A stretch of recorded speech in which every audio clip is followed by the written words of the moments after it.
ਵਿਘਨ ਵਿਨਾਸ਼ਨ ਸੋਏ। ਏਕ ਓੰਕਾਰ ਸਤਿਗੁਰੂ ਤਿਹ ਪ੍ਰਸਾਦ ਸਚ ਹੋਏ। ਵਾਹਿਗੁਰੂ ਜੀ ਕੀ ਫਤਿਹ। ਵਿਘਨ ਵਿਨਾਸ਼ਨ ਸੋਏ। ਸਤਨਾਮ ਸ੍ਰੀ ਵਾਹਿਗੁਰੂ ਸਾਹਿਬ ਜੀ। ਗਿਆਨ ਪ੍ਰਾਪਤ ਜਿਨ ਮਨ ਮਾਹੀ। ਬਿਸਰ ਨ ਮਿਲਨ ਸੋ ਜਾਨਤ ਨਾਹੀ। ਪਰਮਾਤਮ ਪੂਰਨ ਹੈ ਸਾਰੇ। ਬਿਸਰੈ ਤਉ ਕਤ ਨਾਹਿ ਨਿਰਾਰੇ। ਵਾਹਿਗੁਰੂ ਜੀ ਕਾ ਖਾਲਸਾ ਵਾਹਿਗੁਰੂ ਜੀ ਕੀ ਫਤਿਹ। ਜੁਗੋ ਜੁਗ ਟਲ ਚੌਰ ਛਤਰ ਤਖਤ ਦੇ ਮਾਲਕ ਦਸਾਂ ਹੀ ਪਾਤਸ਼ਾਹੀਆਂ ਕੀ ਆਤਮਕ ਜੋਤ।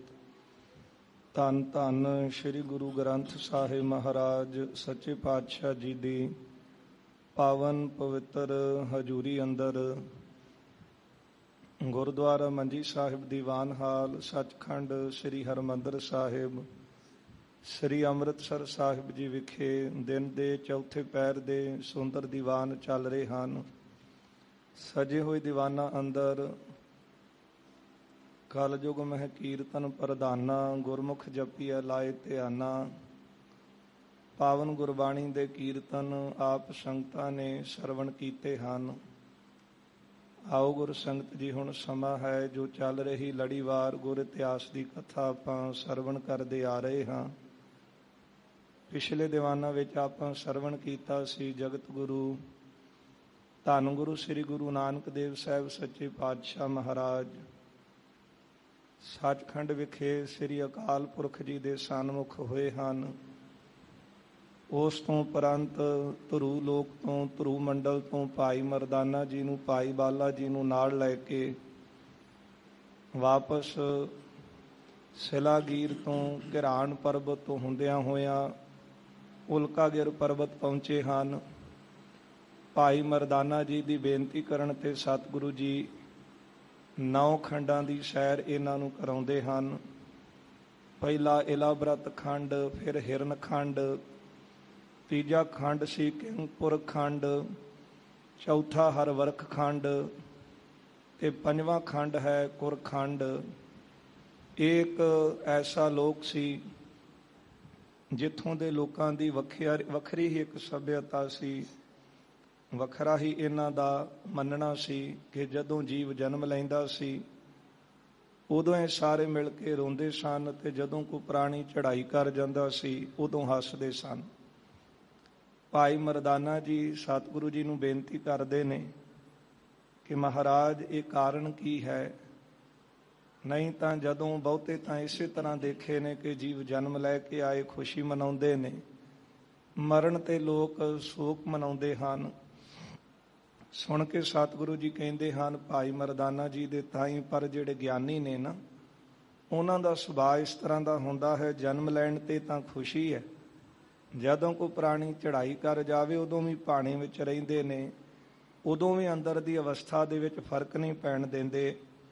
ਕਿਉਂਕਿ ਗਿਆਨੀ ਜਾਣਦੇ ਹਨ ਕਿ ਆਤਮਾ ਸੱਤ ਹੈ, ਇਹ ਸਰੀਰ 5 ਤੱਤਾਂ ਦਾ ਹੈ ਤੇ ਇਹ ਜਿਹੜੇ ਤੱਤ ਹਨ ਜੜ ਹਨ ਨਾਸ਼ਵੰਤ ਨੇ ਤੇ ਇਹ ਜਿਹੜੀ ਦੇਹ ਹੈ ਇਹ ਵੀ ਨਾਸ਼ਵੰਤ ਹੈ।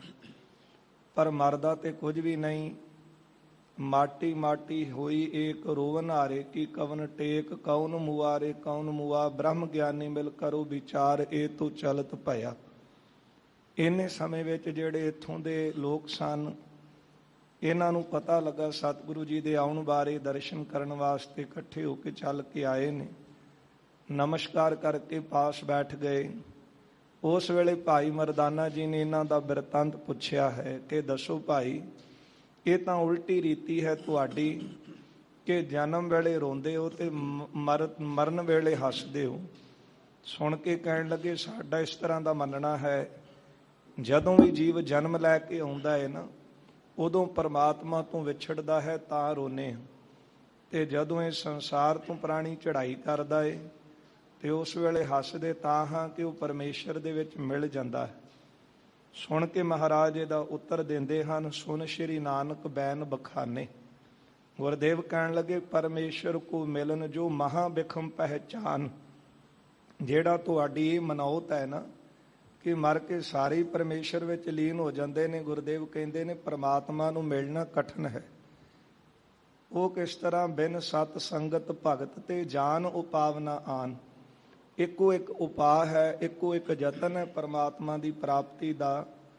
ਉਹ ਹੈ ਜਿਉਂਦਿਆਂ ਜੀ ਜੇ ਬੰਦਾ ਸੰਗਤ ਕਰੇ, ਪਰਮਾਤਮਾ ਦੀ ਭਗਤੀ ਕਰੇ, ਬੰਦਗੀ ਕਰੇ।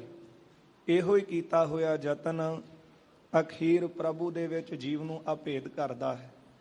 ਜੇ ਨੇਤਰਾਂ ਦੇ ਨਾਲ ਦਰਸ਼ਨ ਕਰੇ, ਕੰਨਾਂ ਦੇ ਨਾਲ ਸਿਫਤੋ ਸਲਾਹ ਸੁਣੇ, ਰਸਨਾ ਰਾਹੀਂ ਉਹਦੀ ਸਿਫਤ ਗਾਵੇ, ਹੱਥਾਂ ਨਾਲ ਸੇਵਾ ਕਰੇ, ਪੈਰਾਂ ਨਾਲ ਚੰਗੇ ਚੱਲ ਕੇ ਸੰਗਤ ਵਿੱਚ ਜਾਵੇ, ਆਪਣੇ ਸਰੀਰਾਂ ਦੇ ਅੰਗਾਂ ਨੂੰ ਸਫਲ ਕਰੇ। ਅੰਤਰ ਗੁਰ ਆਰਾਧਨਾ, ਜਿਹਵਾ ਜਪ ਗੁਰ ਨਾਉ, ਨੇਤਰੀ ਸਤਿਗੁਰ ਪੇਖਣਾ, ਸ਼ਰਵਣੀ ਸੁਨਣਾ ਗੁਰ ਨਾਉ।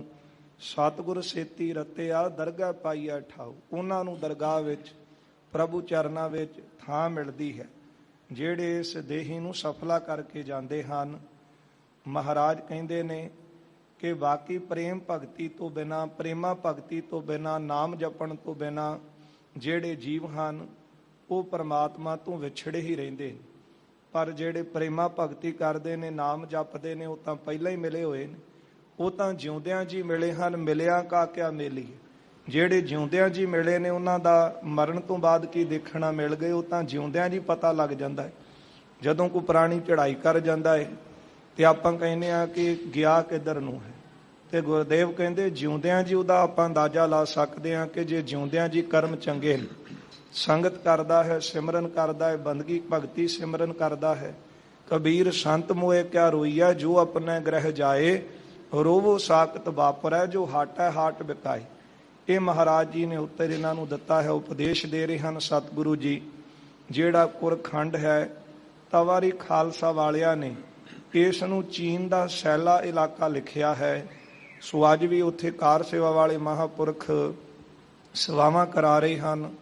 ਸੋ ਜਿਸ ਤਰ੍ਹਾਂ ਕਿ ਇਹ ਪ੍ਰਸੰਗ ਆ ਰਿਹਾ ਹੈ, ਆਓ ਗੁਰ ਸੰਗਤ ਜੀ ਮਨ ਬਿਰਤੀਆਂ ਗੁਰੂ ਚਰਨਾਂ ਵਿੱਚ ਇਕਾਗਰ ਕਰੀਏ। ਸਤਿਗੁਰੂ ਸਾਹਿਬ ਜੀ ਦਾ ਜੋ ਅੰਮ੍ਰਿਤਮਈ ਉਪਦੇਸ਼ ਹੈ, ਸਰਵਣ ਕਰਕੇ ਲਾਭ ਪ੍ਰਾਪਤ ਕਰੀਏ। ਸਮੁੱਚੀ ਸੰਗਤ ਦਿਓ ਅਸੀਸ, ਰਸਨਾ ਕਰੋ ਪਵਿੱਤਰ। ਸਤਿਗੁਰੂ ਜੀ ਨੂੰ ਅਦਬ ਦੇ ਨਾਲ ਸੀਸ ਝੁਕਾਉਂਦਿਆਂ ਉਚਾਰਨ ਕਰੋ ਜੀ, ਸਤਿਨਾਮ ਸ੍ਰੀ ਵਾਹਿਗੁਰੂ ਸਾਹਿਬ ਜੀ। ਸਤਿਨਾਮ ਸ੍ਰੀ ਵਾਹਿਗੁਰੂ ਸਾਹਿਬ ਜੀ। ਗਿਆਨ ਪ੍ਰਾਪਤ ਜਿਨ ਮਨ ਮਾਹੀ। ਜਿਨ੍ਹਾਂ ਨੂੰ ਪਰਮਾਤਮਾ ਦੀ ਭਗਤੀ ਕਰਕੇ, ਬੰਦਗੀ ਕਰਕੇ ਜਿਨ੍ਹਾਂ ਨੇ ਵਾਸ਼ਨਾਵਾਂ ਨਾਸ਼ ਕਰ ਲਈਆਂ। ਕਿਉਂਕਿ ਇਹ ਵਾਸ਼ਨਾਵਾਂ ਜਿਹੜੀਆਂ ਨੇ ਸੰਗਤ ਵਿੱਚ ਜਾ ਕੇ ਜਦੋਂ ਮਨ ਰੋਕਣ ਦੇ ਅਭਿਆਸ ਨੂੰ ਕਮਾਉਂਦੇ ਆ, ਉਦੋਂ ਅੰਦਰਲੀਆਂ ਵਾਸ਼ਨਾਵਾਂ ਨਾਸ਼ ਹੋਣੀਆਂ ਸ਼ੁਰੂ ਹੋ ਜਾਂਦੀਆਂ ਨੇ। ਜਿਨ੍ਹਾਂ ਦੀ ਵਾਸ਼ਨਾਵਾਂ ਖਤਮ ਹੋਈਆਂ, ਉਹਨਾਂ ਦੇ ਅੰਦਰੋਂ ਦਵੈਤ ਖਤਮ ਹੋ ਜਾਂਦੀ। ਉਹ ਸਾਰੀ ਥਾਵਾਂ ਤੇ ਇੱਕ ਪਰਮਾਤਮਾ ਨੂੰ ਪੂਰਨ ਜਾਣ ਲੈਂਦੇ ਨੇ, ਸੰਸਾਰ ਨੂੰ ਪਰਪੰਚ ਜਾਣਦੇ ਨੇ, ਮਿੱਥਿਆ ਜਾਣਦੇ ਹਨ। ਜਦੋਂ ਸੰਕਲਪ ਵਿਕਲਪ ਅੰਦਰੋਂ ਦੂਰ ਚਲੇ ਜਾਂਦੇ ਨੇ, ਮਹਾਰਾਜ ਕਹਿੰਦੇ ਉਹਨਾਂ ਦਾ ਈਸ਼ਵਰ ਦੇ ਵਿੱਚ ਮਿਲਿਆ ਜਾਣੋ, ਨਹੀਂ ਤਾਂ ਜੀਵ ਈਸ਼ਵਰ ਤੋਂ ਵਿਛੜਿਆ ਹੀ ਰਹਿੰਦਾ ਹੈ। ਜਦੋਂ ਭਗਤੀ ਕਰਕੇ, ਸੰਗਤ ਕਰਕੇ ਅੰਦਰ ਗਿਆਨ ਪ੍ਰਾਪਤ ਹੁੰਦਾ ਹੈ। ਵਿਸ਼ਰਨ ਮਿਲਨ ਸੋ ਜਾਣਤ ਨਾਹੀ। ਜਿਹੜੇ ਗਿਆਨੀ ਹਨ ਉਹਨਾਂ ਦਾ ਵਿਛੜਨਾ ਜਾਂ ਮਿਲਣਾ ਨਾ ਜਾਣੋ, ਕਿਉਂਕਿ ਉਹ ਤਾਂ ਹਿਰਦੇ ਕਰਕੇ, ਮਨ ਕਰਕੇ ਪਹਿਲਾਂ ਹੀ ਮਿਲੇ ਹੋਏ। ਜਿਹੜੇ ਸੰਗਤ ਵਿੱਚ ਮਿਲ ਕੇ ਰਹਿੰਦੇ ਨੇ ਉਹ ਮਨ ਕਰਕੇ ਵੀ ਪਰਮਾਤਮਾ ਦੇ ਨਾਲ ਮਿਲੇ ਹੋਏ ਨੇ। ਇਸ ਕਰਕੇ ਉਹ ਕਦੇ ਵਿਛੜਦੇ ਨਹੀਂ ਹਨ। ਪਰਮਾਤਮਾ ਪੂਰਨ ਹੈ ਸਾਰੇ। ਕਿਉਂਕਿ ਪਰਮਾਤਮਾ ਤਾਂ ਸਾਰੇ ਹੀ ਇੱਕ ਪੂਰਨ ਹੈ। ਵਿਸ਼ਰੈ ਤਉ ਕਤ ਨਾਹਿ ਨਿਰਾਰੇ। ਕਿੱਥੇ ਪਰਮਾਤਮਾ ਤੋਂ ਉਹ ਗਿਆਨੀ ਵਿਛੜਦੇ ਨੇ, ਕਿਉਂਕਿ ਹਰ ਥਾਂ ਦੇ ਉੱਤੇ ਤਾਂ ਉਹ ਪਰਮਾਤਮਾ ਦੀ ਜੋਤ ਨੂੰ ਜਾਣਦੇ। ਜਿੱਥੇ ਵੀ ਜਾਂਦੇ ਹਨ ਉੱਥੇ ਦਰਸ਼ਨ ਕਰਦੇ ਨੇ। ਜਿਸ ਤਰ੍ਹਾਂ ਭਗਤ ਕਬੀਰ ਸਾਹਿਬ ਜੀ, ਭਗਤ ਨਾਮਦੇਵ ਜੀ, ਭਗਤ ਧੰਨਾ ਜੀ ਨੇ ਸਾਰਿਆਂ ਵਿੱਚੋਂ ਪ੍ਰਭੂ ਦੇ ਦਰਸ਼ਨ ਕੀਤੇ ਨੇ। ਵਿਛੜਦੇ ਤਾਂ ਅਗਿਆਨੀ ਹਨ, ਜਿਹੜੇ ਇਹ ਜਾਣਦੇ ਨੇ ਕਿ ਪਰਮਾਤਮਾ ਕੌਣ ਹੈ, ਕਿੱਥੇ ਹੈ, ਕਿਸ ਨੇ ਦੇਖਿਆ ਹੈ। ਪਰ ਜਿਹੜੇ ਗਿਆਨੀ ਨੇ ਨਾ, ਉਹ ਤਾਂ ਪਰਮਾਤਮਾ ਵਾਹਿਗੁਰੂ ਨੂੰ ਹਰ ਥਾਂ ਤੇ ਮੌਜੂਦ ਜਾਣਦੇ ਨੇ। ਗਿਆਨੀ ਕਦੇ ਵਾਸਤੇ ਪ੍ਰਭੂ ਨਾਲੋਂ ਨਹੀਂ ਵਿਛੜਦੇ। ਜੇ ਬਿਸਰੇ ਤਉ ਮਿਲ ਨਾ ਹੋਏ। ਕਿਉਂ ਸਤਿਗੁਰੂ ਜੀ ਇਹਨਾਂ ਦੇ ਤਾਂ ਹੀ ਉਪਦੇਸ਼ ਦੇ ਰਹੇ ਨੇ, ਕਿਉਂਕਿ ਇਹ ਜਦੋਂ ਜੀਵ ਸੰਸਾਰ ਦੇ ਵਿੱਚ ਆਉਂਦਾ ਹੈ ਤੇ ਉਦੋਂ ਰੋਂਦੇ ਨੇ। ਇੱਕ ਉਲਟ ਰੀਤੀ ਇਹਨਾਂ ਨੇ ਧਾਰਨ ਕੀਤੀ ਹੋਈ। ਤੇ ਇੱਥੇ ਤਾਂ ਜਦੋਂ ਆਪਾਂ ਰਹਿਤ ਮਰਿਆਦਾ ਪੜ੍ਹਦੇ ਹਾਂ, ਭਾਵੇਂ ਜਿਹੜੇ ਹੋਰ ਮਤ ਨੇ ਉਹਨਾਂ ਵਿੱਚ ਤਾਂ ਮਰਨ ਤੋਂ ਬਾਅਦ ਕਈ ਤਰ੍ਹਾਂ ਦੇ ਸਿਆਪੇ ਪਿੱਟਣੇ ਕੀਤੇ ਜਾਂਦੇ, ਪਰ ਜਦੋਂ ਆਪਾਂ ਰਹਿਤ ਮਰਿਆਦਾ ਨੂੰ ਪੜ੍ਹਦੇ ਹਾਂ ਤੇ ਉਹਦੇ ਵਿੱਚ ਆਪਾਂ ਨੂੰ ਇਹ ਲਿਖਿਆ ਮਿਲਦਾ ਹੈ ਕਿ ਕਿਤੇ ਵੀ ਕੋਈ ਸਿਆਪਾ ਜਾਂ ਪਿੱਟਣਾ ਨਹੀਂ ਕਰਨਾ। ਕਿਤੇ ਕੋਈ ਪ੍ਰਾਣੀ ਦੇ ਨਾਲ ਪ੍ਰੇਮ ਸੀ, ਮਨ ਵਿੱਚ ਵੈਰਾਗ ਆ ਜਾਣਾ, ਉਹ ਇੱਕ ਵੱਖਰੀ ਗੱਲ ਹੈ, ਪਰ ਮਨਮਤ ਨਹੀਂ ਕਦੇ ਵਾਸਤੇ ਕਰਨੀ। ਕੇਸਾਂ ਨੂੰ ਖੋਲ ਕੇ ਖਿਲਾਰ ਕੇ ਤੇ ਆਪਣੇ ਸਰੀਰ ਨੂੰ ਪਿੱਟਣਾ, ਇਹ ਮਨਮਤ ਹੈ। ਇੱਥੇ ਮਹਾਰਾਜ ਜੀ ਨੇ ਸਿੱਖਿਆ ਇਹ ਦਿੱਤੀ ਸੀ ਕਿ ਤੁਸੀਂ ਕਹਿੰਦੇ ਹੋ ਕਿ ਮਰਨ ਤੋਂ ਬਾਅਦ ਮਿਲ ਜਾਂਦਾ ਹੈ, ਜਨਮ ਲੈ ਕੇ ਵਿਛੜਦਾ ਹੈ। ਇਹ ਸਰੀਰ ਵੀ ਤਾਂ ਇੱਕ ਪਰਮਾਤਮਾ ਦੀ ਅਮੋਲਕ ਦਾਤ ਹੈ। ਉਹ ਪਰਮਾਤਮਾ ਨੇ ਇਹ ਮਨੁੱਖਾ ਸਰੀਰ ਦਿੱਤਾ ਹੈ ਤੇ ਉਹਦਾ ਸ਼ੁਕਰਾਨਾ ਕਰੀਏ।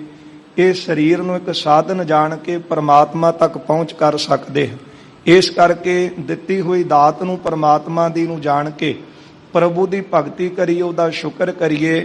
ਜਿਹੜੇ ਗਿਆਨੀ ਹਨ ਉਹ ਪਰਮਾਤਮਾ ਨੂੰ ਹਰ ਥਾਂ ਦੇ ਉੱਤੇ ਜਾਣ ਕੇ ਉਹਦੇ ਵਿੱਚ ਮਿਲੇ ਰਹਿੰਦੇ ਹਨ।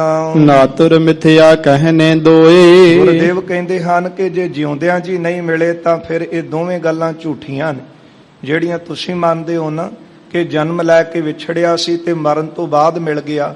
ਇਹ ਦੋਵੇਂ ਗੱਲਾਂ ਝੂਠੀਆਂ ਨੇ। ਜੇ ਭਗਤੀ ਨਹੀਂ, ਸਿਮਰਨ ਨਹੀਂ, ਬੰਦਗੀ ਨਹੀਂ, ਸੰਗਤ ਨਹੀਂ, ਜੇ ਸਾਰਿਆਂ ਥਾਵਾਂ ਦੇ ਉੱਤੇ ਪਰਮਾਤਮਾ ਨੂੰ ਨਹੀਂ ਦੇਖਿਆ, ਅੰਦਰੋਂ ਆਪਣੀ ਦਵੈਸ਼ ਭਾਵਨਾ ਵਾਲੀ ਬਿਰਤੀ ਨੂੰ ਨਹੀਂ ਆਪਾਂ ਬਦਲ ਸਕੇ, ਤੇ ਫਿਰ ਇਹ ਦੋਵੇਂ ਗੱਲਾਂ ਝੂਠੀਆਂ ਨੇ।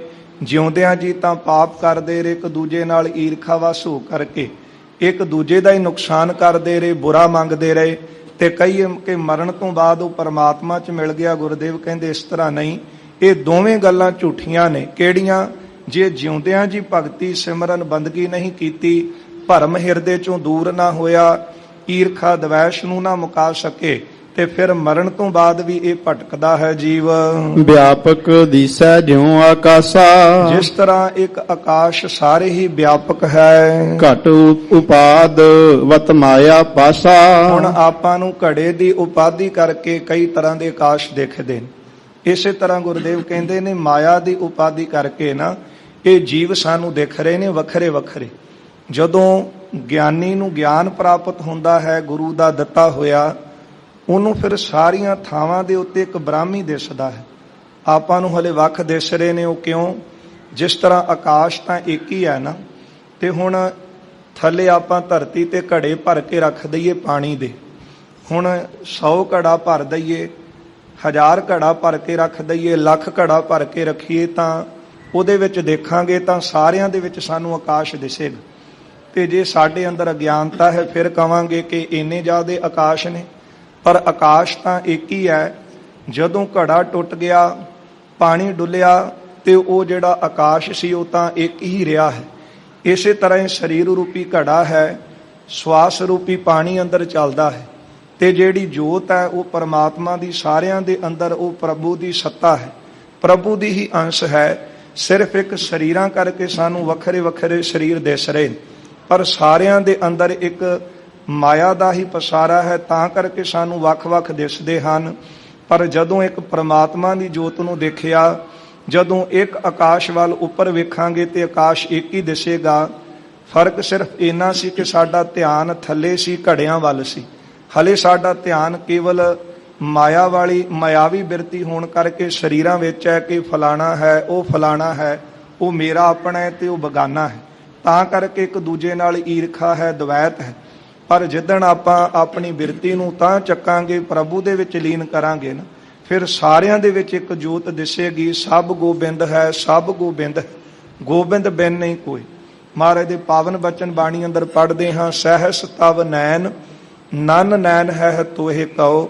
ਜੇ ਆਪਾਂ ਤੇਰੇ ਸਰੂਪ ਨੂੰ ਦੇਖੀਏ ਤਾਂ ਸਾਰੇ ਹਜ਼ਾਰਾਂ ਨੇਤਰ ਤਾਂ ਤੇਰੇ ਹੀ ਨੇ ਨਾ, ਸਾਰੇ ਕੰਨ ਵੀ ਤੇਰੇ ਨੇ, ਸੁਣ ਵੀ ਤੂੰ ਆਪ ਰਿਹਾ, ਕਿਉਂਕਿ ਤੇਰੀ ਸੱਤਾ ਕਰਕੇ ਤਾਂ ਸਾਰਾ ਕੁਝ ਹੋ ਰਿਹਾ ਹੈ। ਇਸ ਕਰਕੇ ਗੁਰਦੇਵ ਕਹਿੰਦੇ ਨੇ ਕੇਵਲ ਇੱਕ ਮਾਇਆ ਦੇ ਪ੍ਰਭਾਵ ਕਰਕੇ ਸਾਨੂੰ ਵੱਖ-ਵੱਖ ਸੰਸਾਰ ਦੇ ਵਿੱਚ ਜੀਵ ਦਿਸਦੇ ਹਨ।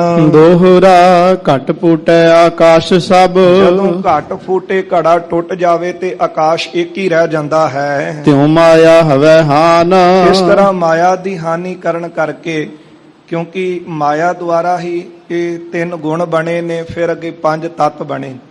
ਜਦੋਂ ਮਾਇਆ ਤੋਂ ਆਪਣੀ ਬਿਰਤੀ ਉਤਾਂ ਚੁੱਕ ਲੈਂਦੇ ਨੇ ਭਗਤੀ ਕਰਨ ਵਾਲੇ, ਨਾਕੋਂ ਕਾਟੀ ਕਾਨੂੰ ਕਾਟੀ ਕਾਟ ਕੂਟ ਕੈ ਡਾਰੀ, ਫਿਰ ਉਦੋਂ ਉਹਨਾਂ ਦੀ ਬਿਰਤੀ ਕੇਵਲ ਇੱਕ ਬ੍ਰਹਮ ਦੇ ਵਿੱਚ ਲੀਨ ਹੋ ਜਾਂਦੀ ਹੈ ਤੇ ਫਿਰ ਸਾਰੇ ਪਾਸੇ ਉਹਨਾਂ ਨੂੰ ਬ੍ਰਹਮ ਹੀ ਦਿਸਦਾ ਹੈ। ਰੋਵਨ ਹਸਨ ਤੁਮਾਰ ਜੋ, ਗੁਰਦੇਵ ਕਹਿੰਦੇ ਨੇ ਤੁਹਾਡਾ ਜੋ ਰੋਣਾ ਤੇ ਹੱਸਣਾ ਹੈ ਸਰਬ ਅਕਾਰਥ ਜਾਨ, ਇਹ ਸਾਰਾ ਹੀ ਬਿਰਥਾ ਹੈ। ਕਿਉਂਕਿ ਤੁਹਾਨੂੰ ਇਹ ਗੱਲ ਦੀ ਸਮਝ ਨਹੀਂ ਹੈ। ਤੁਸੀਂ ਸੋਚਦੇ ਹੋ ਜੀ ਮਰ ਗਿਆ ਤੇ ਪ੍ਰਮਾਤਮਾ 'ਚ ਮਿਲ ਗਿਆ, ਇਸ ਤਰ੍ਹਾਂ ਨਹੀਂ। ਜੇ ਉਹ ਭਗਤੀ ਕਰੇ, ਸਿਮਰਨ ਕਰਕੇ ਭਰਮ ਨੂੰ ਦੂਰ ਕਰੇ, ਦਵੈਸ਼ ਨੂੰ ਅੰਦਰੋਂ ਮੇਟ ਲਏ ਤੇ ਫਿਰ ਹੀ ਉਹ ਮਿਲ ਸਕਦਾ ਹੈ। ਚਉਪਈ ਹੈ ਅਧੀਨ ਬਾਸ਼ਨਾ ਨਰ ਸਭ, ਪਰ ਸਾਰੇ ਹੀ ਜੀਵ ਜਿਹੜੇ ਉਹ ਵਾਸ਼ਨਾ ਦੇ ਅਧੀਨ ਹਨ। ਜਾਤੇ ਜਨਮ ਧਰਤ ਪੁਨ ਪੁਨ ਤਬ, ਇਸ ਕਰਕੇ ਜਿਹੜੇ ਜੀ ਵਾਸ਼ਨਾ ਦੇ ਅਧੀਨ ਨੇ ਉਹ ਬਾਰ-ਬਾਰ ਜਨਮ ਲੈ ਕੇ ਸੰਸਾਰ 'ਚ ਆਉਂਦੇ। ਇਹ ਨਹੀਂ ਕਿ ਇੱਕ ਵਾਰੀ ਮਰ ਗਿਆ ਤੇ ਉਸ ਤੋਂ ਬਾਅਦ ਉਹਦਾ ਜਿਹੜਾ ਹਿਸਾਬ ਕਿਤਾਬ ਮੁੱਕ ਗਿਆ। ਵਾਸ਼ਨਾ ਦੇ ਅਧੀਨ ਹੋਣ ਕਰਕੇ ਵਾਸ਼ਨਾ ਵੱਧਦਾ ਆਵਾ ਜਾਏ, ਉਹ ਬਾਰ-ਬਾਰ ਜਨਮ ਮਰਨ ਉਸ ਦਾ ਬਣਿਆ ਰਹਿੰਦਾ ਹੈ। ਜਨਮ ਮਰਨ ਬਹੁਤੋਂ ਦੁੱਖ ਪਾਵੈ, ਤੇ ਜਨਮ ਮਰਨ ਹੋਣ ਕਰਕੇ ਜੀਵ ਦੁੱਖ ਪਾਉਂਦੇ ਨੇ। ਹੁਣ ਜਨਮ ਦਾ ਤੇ ਦੁੱਖ ਭੁੱਲ ਗਿਆ, ਪਰ ਸਭ ਤੋਂ ਵੱਡਾ ਦੁੱਖ ਹੀ ਜਨਮ ਦਾ ਹੈ ਤੇ ਦੂਜਾ ਦੁੱਖ ਮੌਤ ਦਾ ਹੈ। ਮੌਤ ਦੀ ਤਾਂ ਗੱਲ ਸੁਣ ਕੇ ਜੀਵ ਡਰ ਜਾਂਦਾ ਹੈ, ਕਿਉਂਕਿ ਮੌਤ ਦੀ ਗੱਲ ਸੁਣ ਕੇ ਹੀ ਦੁੱਖ ਲੱਗਦਾ ਹੈ। ਪਰ ਭਗਤ ਜੀ ਦੇ ਬਚਨ ਆਪਾਂ ਪੜ੍ਹਦੇ ਹਾਂ, ਬਾਣੀ ਅੰਦਰ ਜਿਤ ਦਿਹਾੜ ਧਨਵਰੀ ਸਾਹੇ ਲਏ ਲਖਾਏ, ਮਲਕ ਜੇ ਕੰਨੀ ਸੁਣੀਂਦਾ ਮੂੰਹ ਦਿਖਾਲੇ ਆਏ।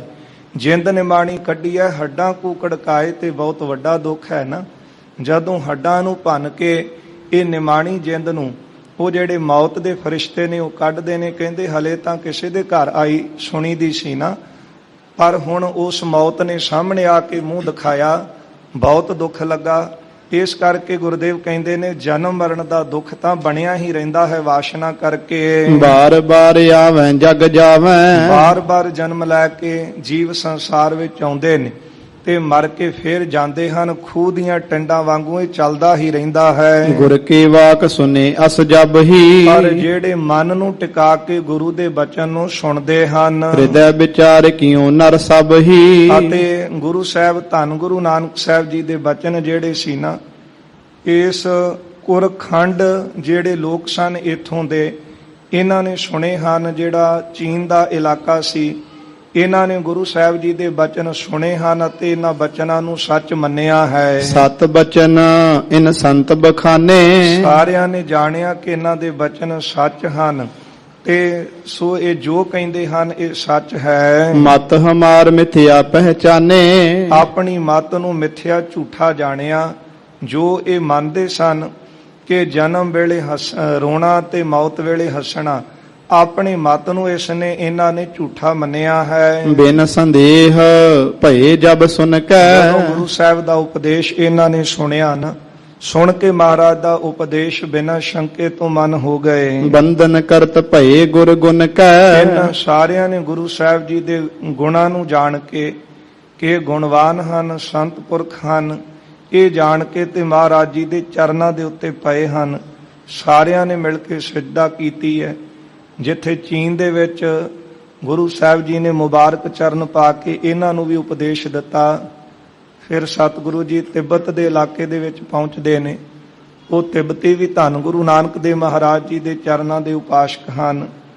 ਜਿੱਥੇ ਆਪਾਂ ਗੁਰਦੁਆਰਾ ਪੱਥਰ ਸਾਹਿਬ ਲਦਾਖ ਦੇ ਵਿੱਚ ਉਹ ਦਰਸ਼ਨ ਕਰਦੇ ਹਾਂ, ਜਿੱਥੇ ਮਹਾਰਾਜ ਨੇ ਮੁਬਾਰਕ ਚਰਨ ਪਾਏ ਅਤੇ ਉਹ ਜਿਹੜਾ ਉੱਥੋਂ ਰਹਿਣ ਵਾਲਾ, ਉੱਥੋਂ ਦਾ ਜਿਹੜਾ ਦੈਂਤ ਸੀ, ਲੋਕਾਂ ਨੂੰ ਤੰਗ ਪਰੇਸ਼ਾਨ ਕਰਦਾ ਸੀ, ਉਹਦੇ ਤਾਈਂ ਵੀ ਗੁਰੂ ਸਾਹਿਬ ਜੀ ਨੇ ਸਿੱਖਿਆ ਦਿੱਤੀ ਅਤੇ ਉਹਨਾਂ ਲੋਕਾਂ ਦਾ ਵੀ ਭਲਾ ਕੀਤਾ ਹੈ।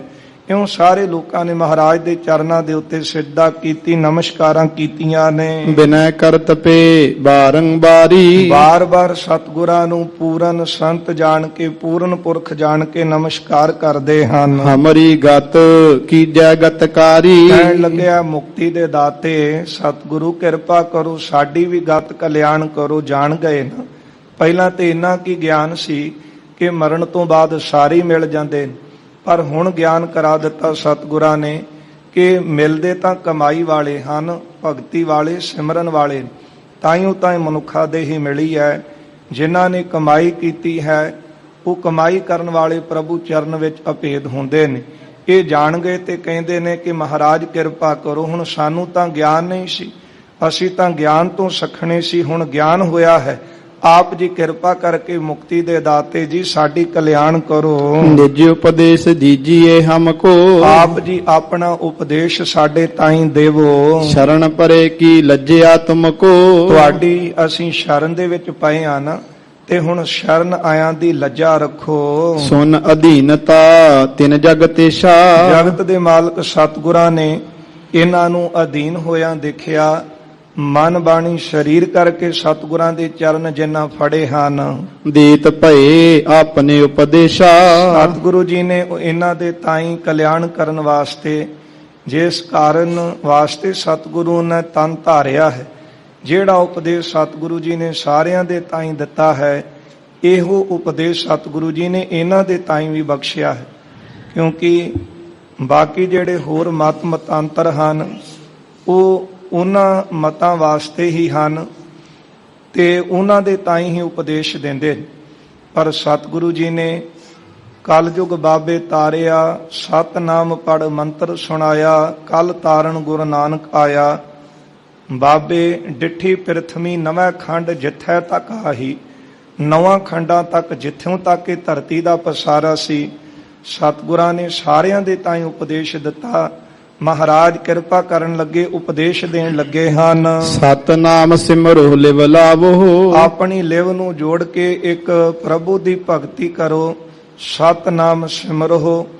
ਵਾਹਿਗੁਰੂ ਗੁਰਮੰਤਰ ਦਾ ਉਪਦੇਸ਼ ਦਿੱਤਾ, ਸਤਨਾਮ ਦੇ ਸਿਮਰਨ ਦਾ ਉਪਦੇਸ਼ ਦਿੱਤਾ ਹੈ। ਤਿਹ ਤੇ ਸਗਰੀ ਈਸ਼ ਪੁਜਾਵੋ, ਮਹਾਰਾਜ ਕਹਿਣ ਲੱਗੇ ਕਿ ਜੇ ਤੁਸੀਂ ਗੁਰਮੰਤਰ ਜਪੋਗੇ, ਨਾਮ ਜਪੋਗੇ ਨਾ, ਨਾਮ ਜਪਣ ਦੇ ਨਾਲ ਤੁਹਾਡੀਆਂ ਸਾਰਿਆਂ ਦੀਆਂ ਇੱਛਾਵਾਂ ਪੂਰੀਆਂ ਹੋਣਗੀਆਂ। ਇੱਛਾ ਪੂਰਕ ਸਰਬ ਸੁਖ ਦਾਤਾ ਹਰ, ਜਾ ਕੈ ਵਸ ਹੈ ਕਾਮ ਧੇਨਾ। ਸਾਰੀਆਂ ਇੱਛਾਵਾਂ ਦੀ ਪੂਰਤੀ ਕਰਨ ਵਾਲਾ ਇੱਕ ਪ੍ਰਭੂ ਦਾ ਨਾਮ ਹੈ। ਹੁਕਮ ਸਤ ਮਾਨੋ ਕਰਤਾਰਾ, ਜੋ ਪ੍ਰਭੂ ਕਰ ਰਿਹਾ ਹੈ ਉਸ ਦੇ ਹੁਕਮ ਦੇ ਵਿੱਚ ਆ ਜਾਵੋ ਤੇ ਉਹਦੇ ਹੁਕਮ ਨੂੰ ਸਤ ਕਰਕੇ ਮੰਨੋ। ਜਦੋਂ ਪੁੱਛਿਆ ਸੀ ਮਹਾਰਾਜ ਹੁਕਮ ਲਿਖਿਆ ਕਿੱਥੇ ਹੈ, ਤੇ ਗੁਰਦੇਵ ਕਹਿੰਦੇ ਸੀ ਉਹ ਤਾਂ ਤੁਹਾਡੇ ਕਰਮਾਂ ਅਨੁਸਾਰ ਉਹ ਪ੍ਰਭੂ ਜੀ ਨੇ ਮਸਤਕ ਦੇ ਵਿੱਚ ਹੀ ਲਿਖ ਦਿੱਤਾ ਹੈ। ਹੁਕਮ ਰਜਾਈ ਚੱਲਣਾ ਨਾਨਕ ਲਿਖਿਆ ਨਾਲ। ਇਸ ਕਰਕੇ ਹੁਕਮ ਪ੍ਰਭੂ ਦੇ, ਵਾਹਿਗੁਰੂ ਦੇ ਹੁਕਮ ਨੂੰ ਸਤ ਕਰਕੇ ਮੰਨੋ। ਮਰਨ ਜੀਵਨ ਜਾਨੋ ਇੱਕ ਸਾਰਾ, ਜਿਹੜਾ ਮਰਨਾ ਅਤੇ ਜਿਉਣਾ ਉਹ ਇੱਕ ਸਾਰ ਜਾਣੋ। ਹਰਖ ਸ਼ੋਕ ਤੇ ਮਨ ਥਿਰ ਕੀਜੈ, ਹਰਖ ਅਤੇ ਸ਼ੋਕ ਤੋਂ ਖੁਸ਼ੀ ਅਤੇ ਗਮੀ ਦੇ ਵਿੱਚ ਮਨ ਨੂੰ ਇੱਕ ਰਸ ਕਰੋ, ਟਿਕਾ ਲਓ। ਜੇ ਕੁਝ ਦਿੱਤਾ ਹੈ ਉਹਦਾ ਸ਼ੁਕਰ ਹੈ, ਤੇ ਜੇ ਕੁਝ ਚਲਾ ਗਿਆ ਤੇ ਫਿਰ ਵੀ ਉਹਦਾ ਭਾਣਾ ਹੈ। ਇਸ ਕਰਕੇ ਕਦੇ ਵੀ ਪਰਮਾਤਮਾ ਨੂੰ ਉਲਾਂਭੇ ਨਾ ਦਿਓ, ਪਰਮਾਤਮਾ ਦੀ ਕੀਤੀ ਤੇ ਕਿੰਤੂ ਨਾ ਕਰੋ, ਉਹਦੇ ਹੁਕਮ ਨੂੰ ਸਤ ਕਰਕੇ ਮੰਨੋ। ਬਿਨ ਸੰਸੇ ਤਬ ਮੁਕਤ ਹੋਵੀਜੈ, ਜਦੋਂ ਮਨ ਬਿਨਾਂ ਸ਼ੰਕੇ ਤੋਂ ਹੋ ਜਾਣਗੇ ਨਾ, ਤਦੋਂ ਤੁਹਾਡੀ ਕਲਿਆਣ ਹੋਵੇਗੀ, ਮੁਕਤੀ ਹੋਵੇਗੀ। ਹਲੇ ਤਾਂ ਮਨ ਸ਼ੰਕਿਆਂ ਨਾਲ ਭਰਿਆ, ਹਲੇ ਤਾਂ ਰੱਬ ਦੀ ਕੀਤੀ ਤੇ ਕਿੰਤੂ ਪਰੰਤੂ ਕਰਦਾ ਰਹਿੰਦਾ ਹੈ। ਪਰ ਜਦੋਂ ਤੁਸੀਂ ਕਮਾਈ ਵਾਲੇ ਹੋਵੋਗੇ, ਪ੍ਰਭੂ ਦੇ ਹੁਕਮ ਨੂੰ ਸਤ ਕਰਕੇ ਮੰਨੋਗੇ, ਮਨ ਸ਼ੰਕੇ ਤੋਂ ਰਹਿਤ ਹੋ ਜਾਣਗੇ।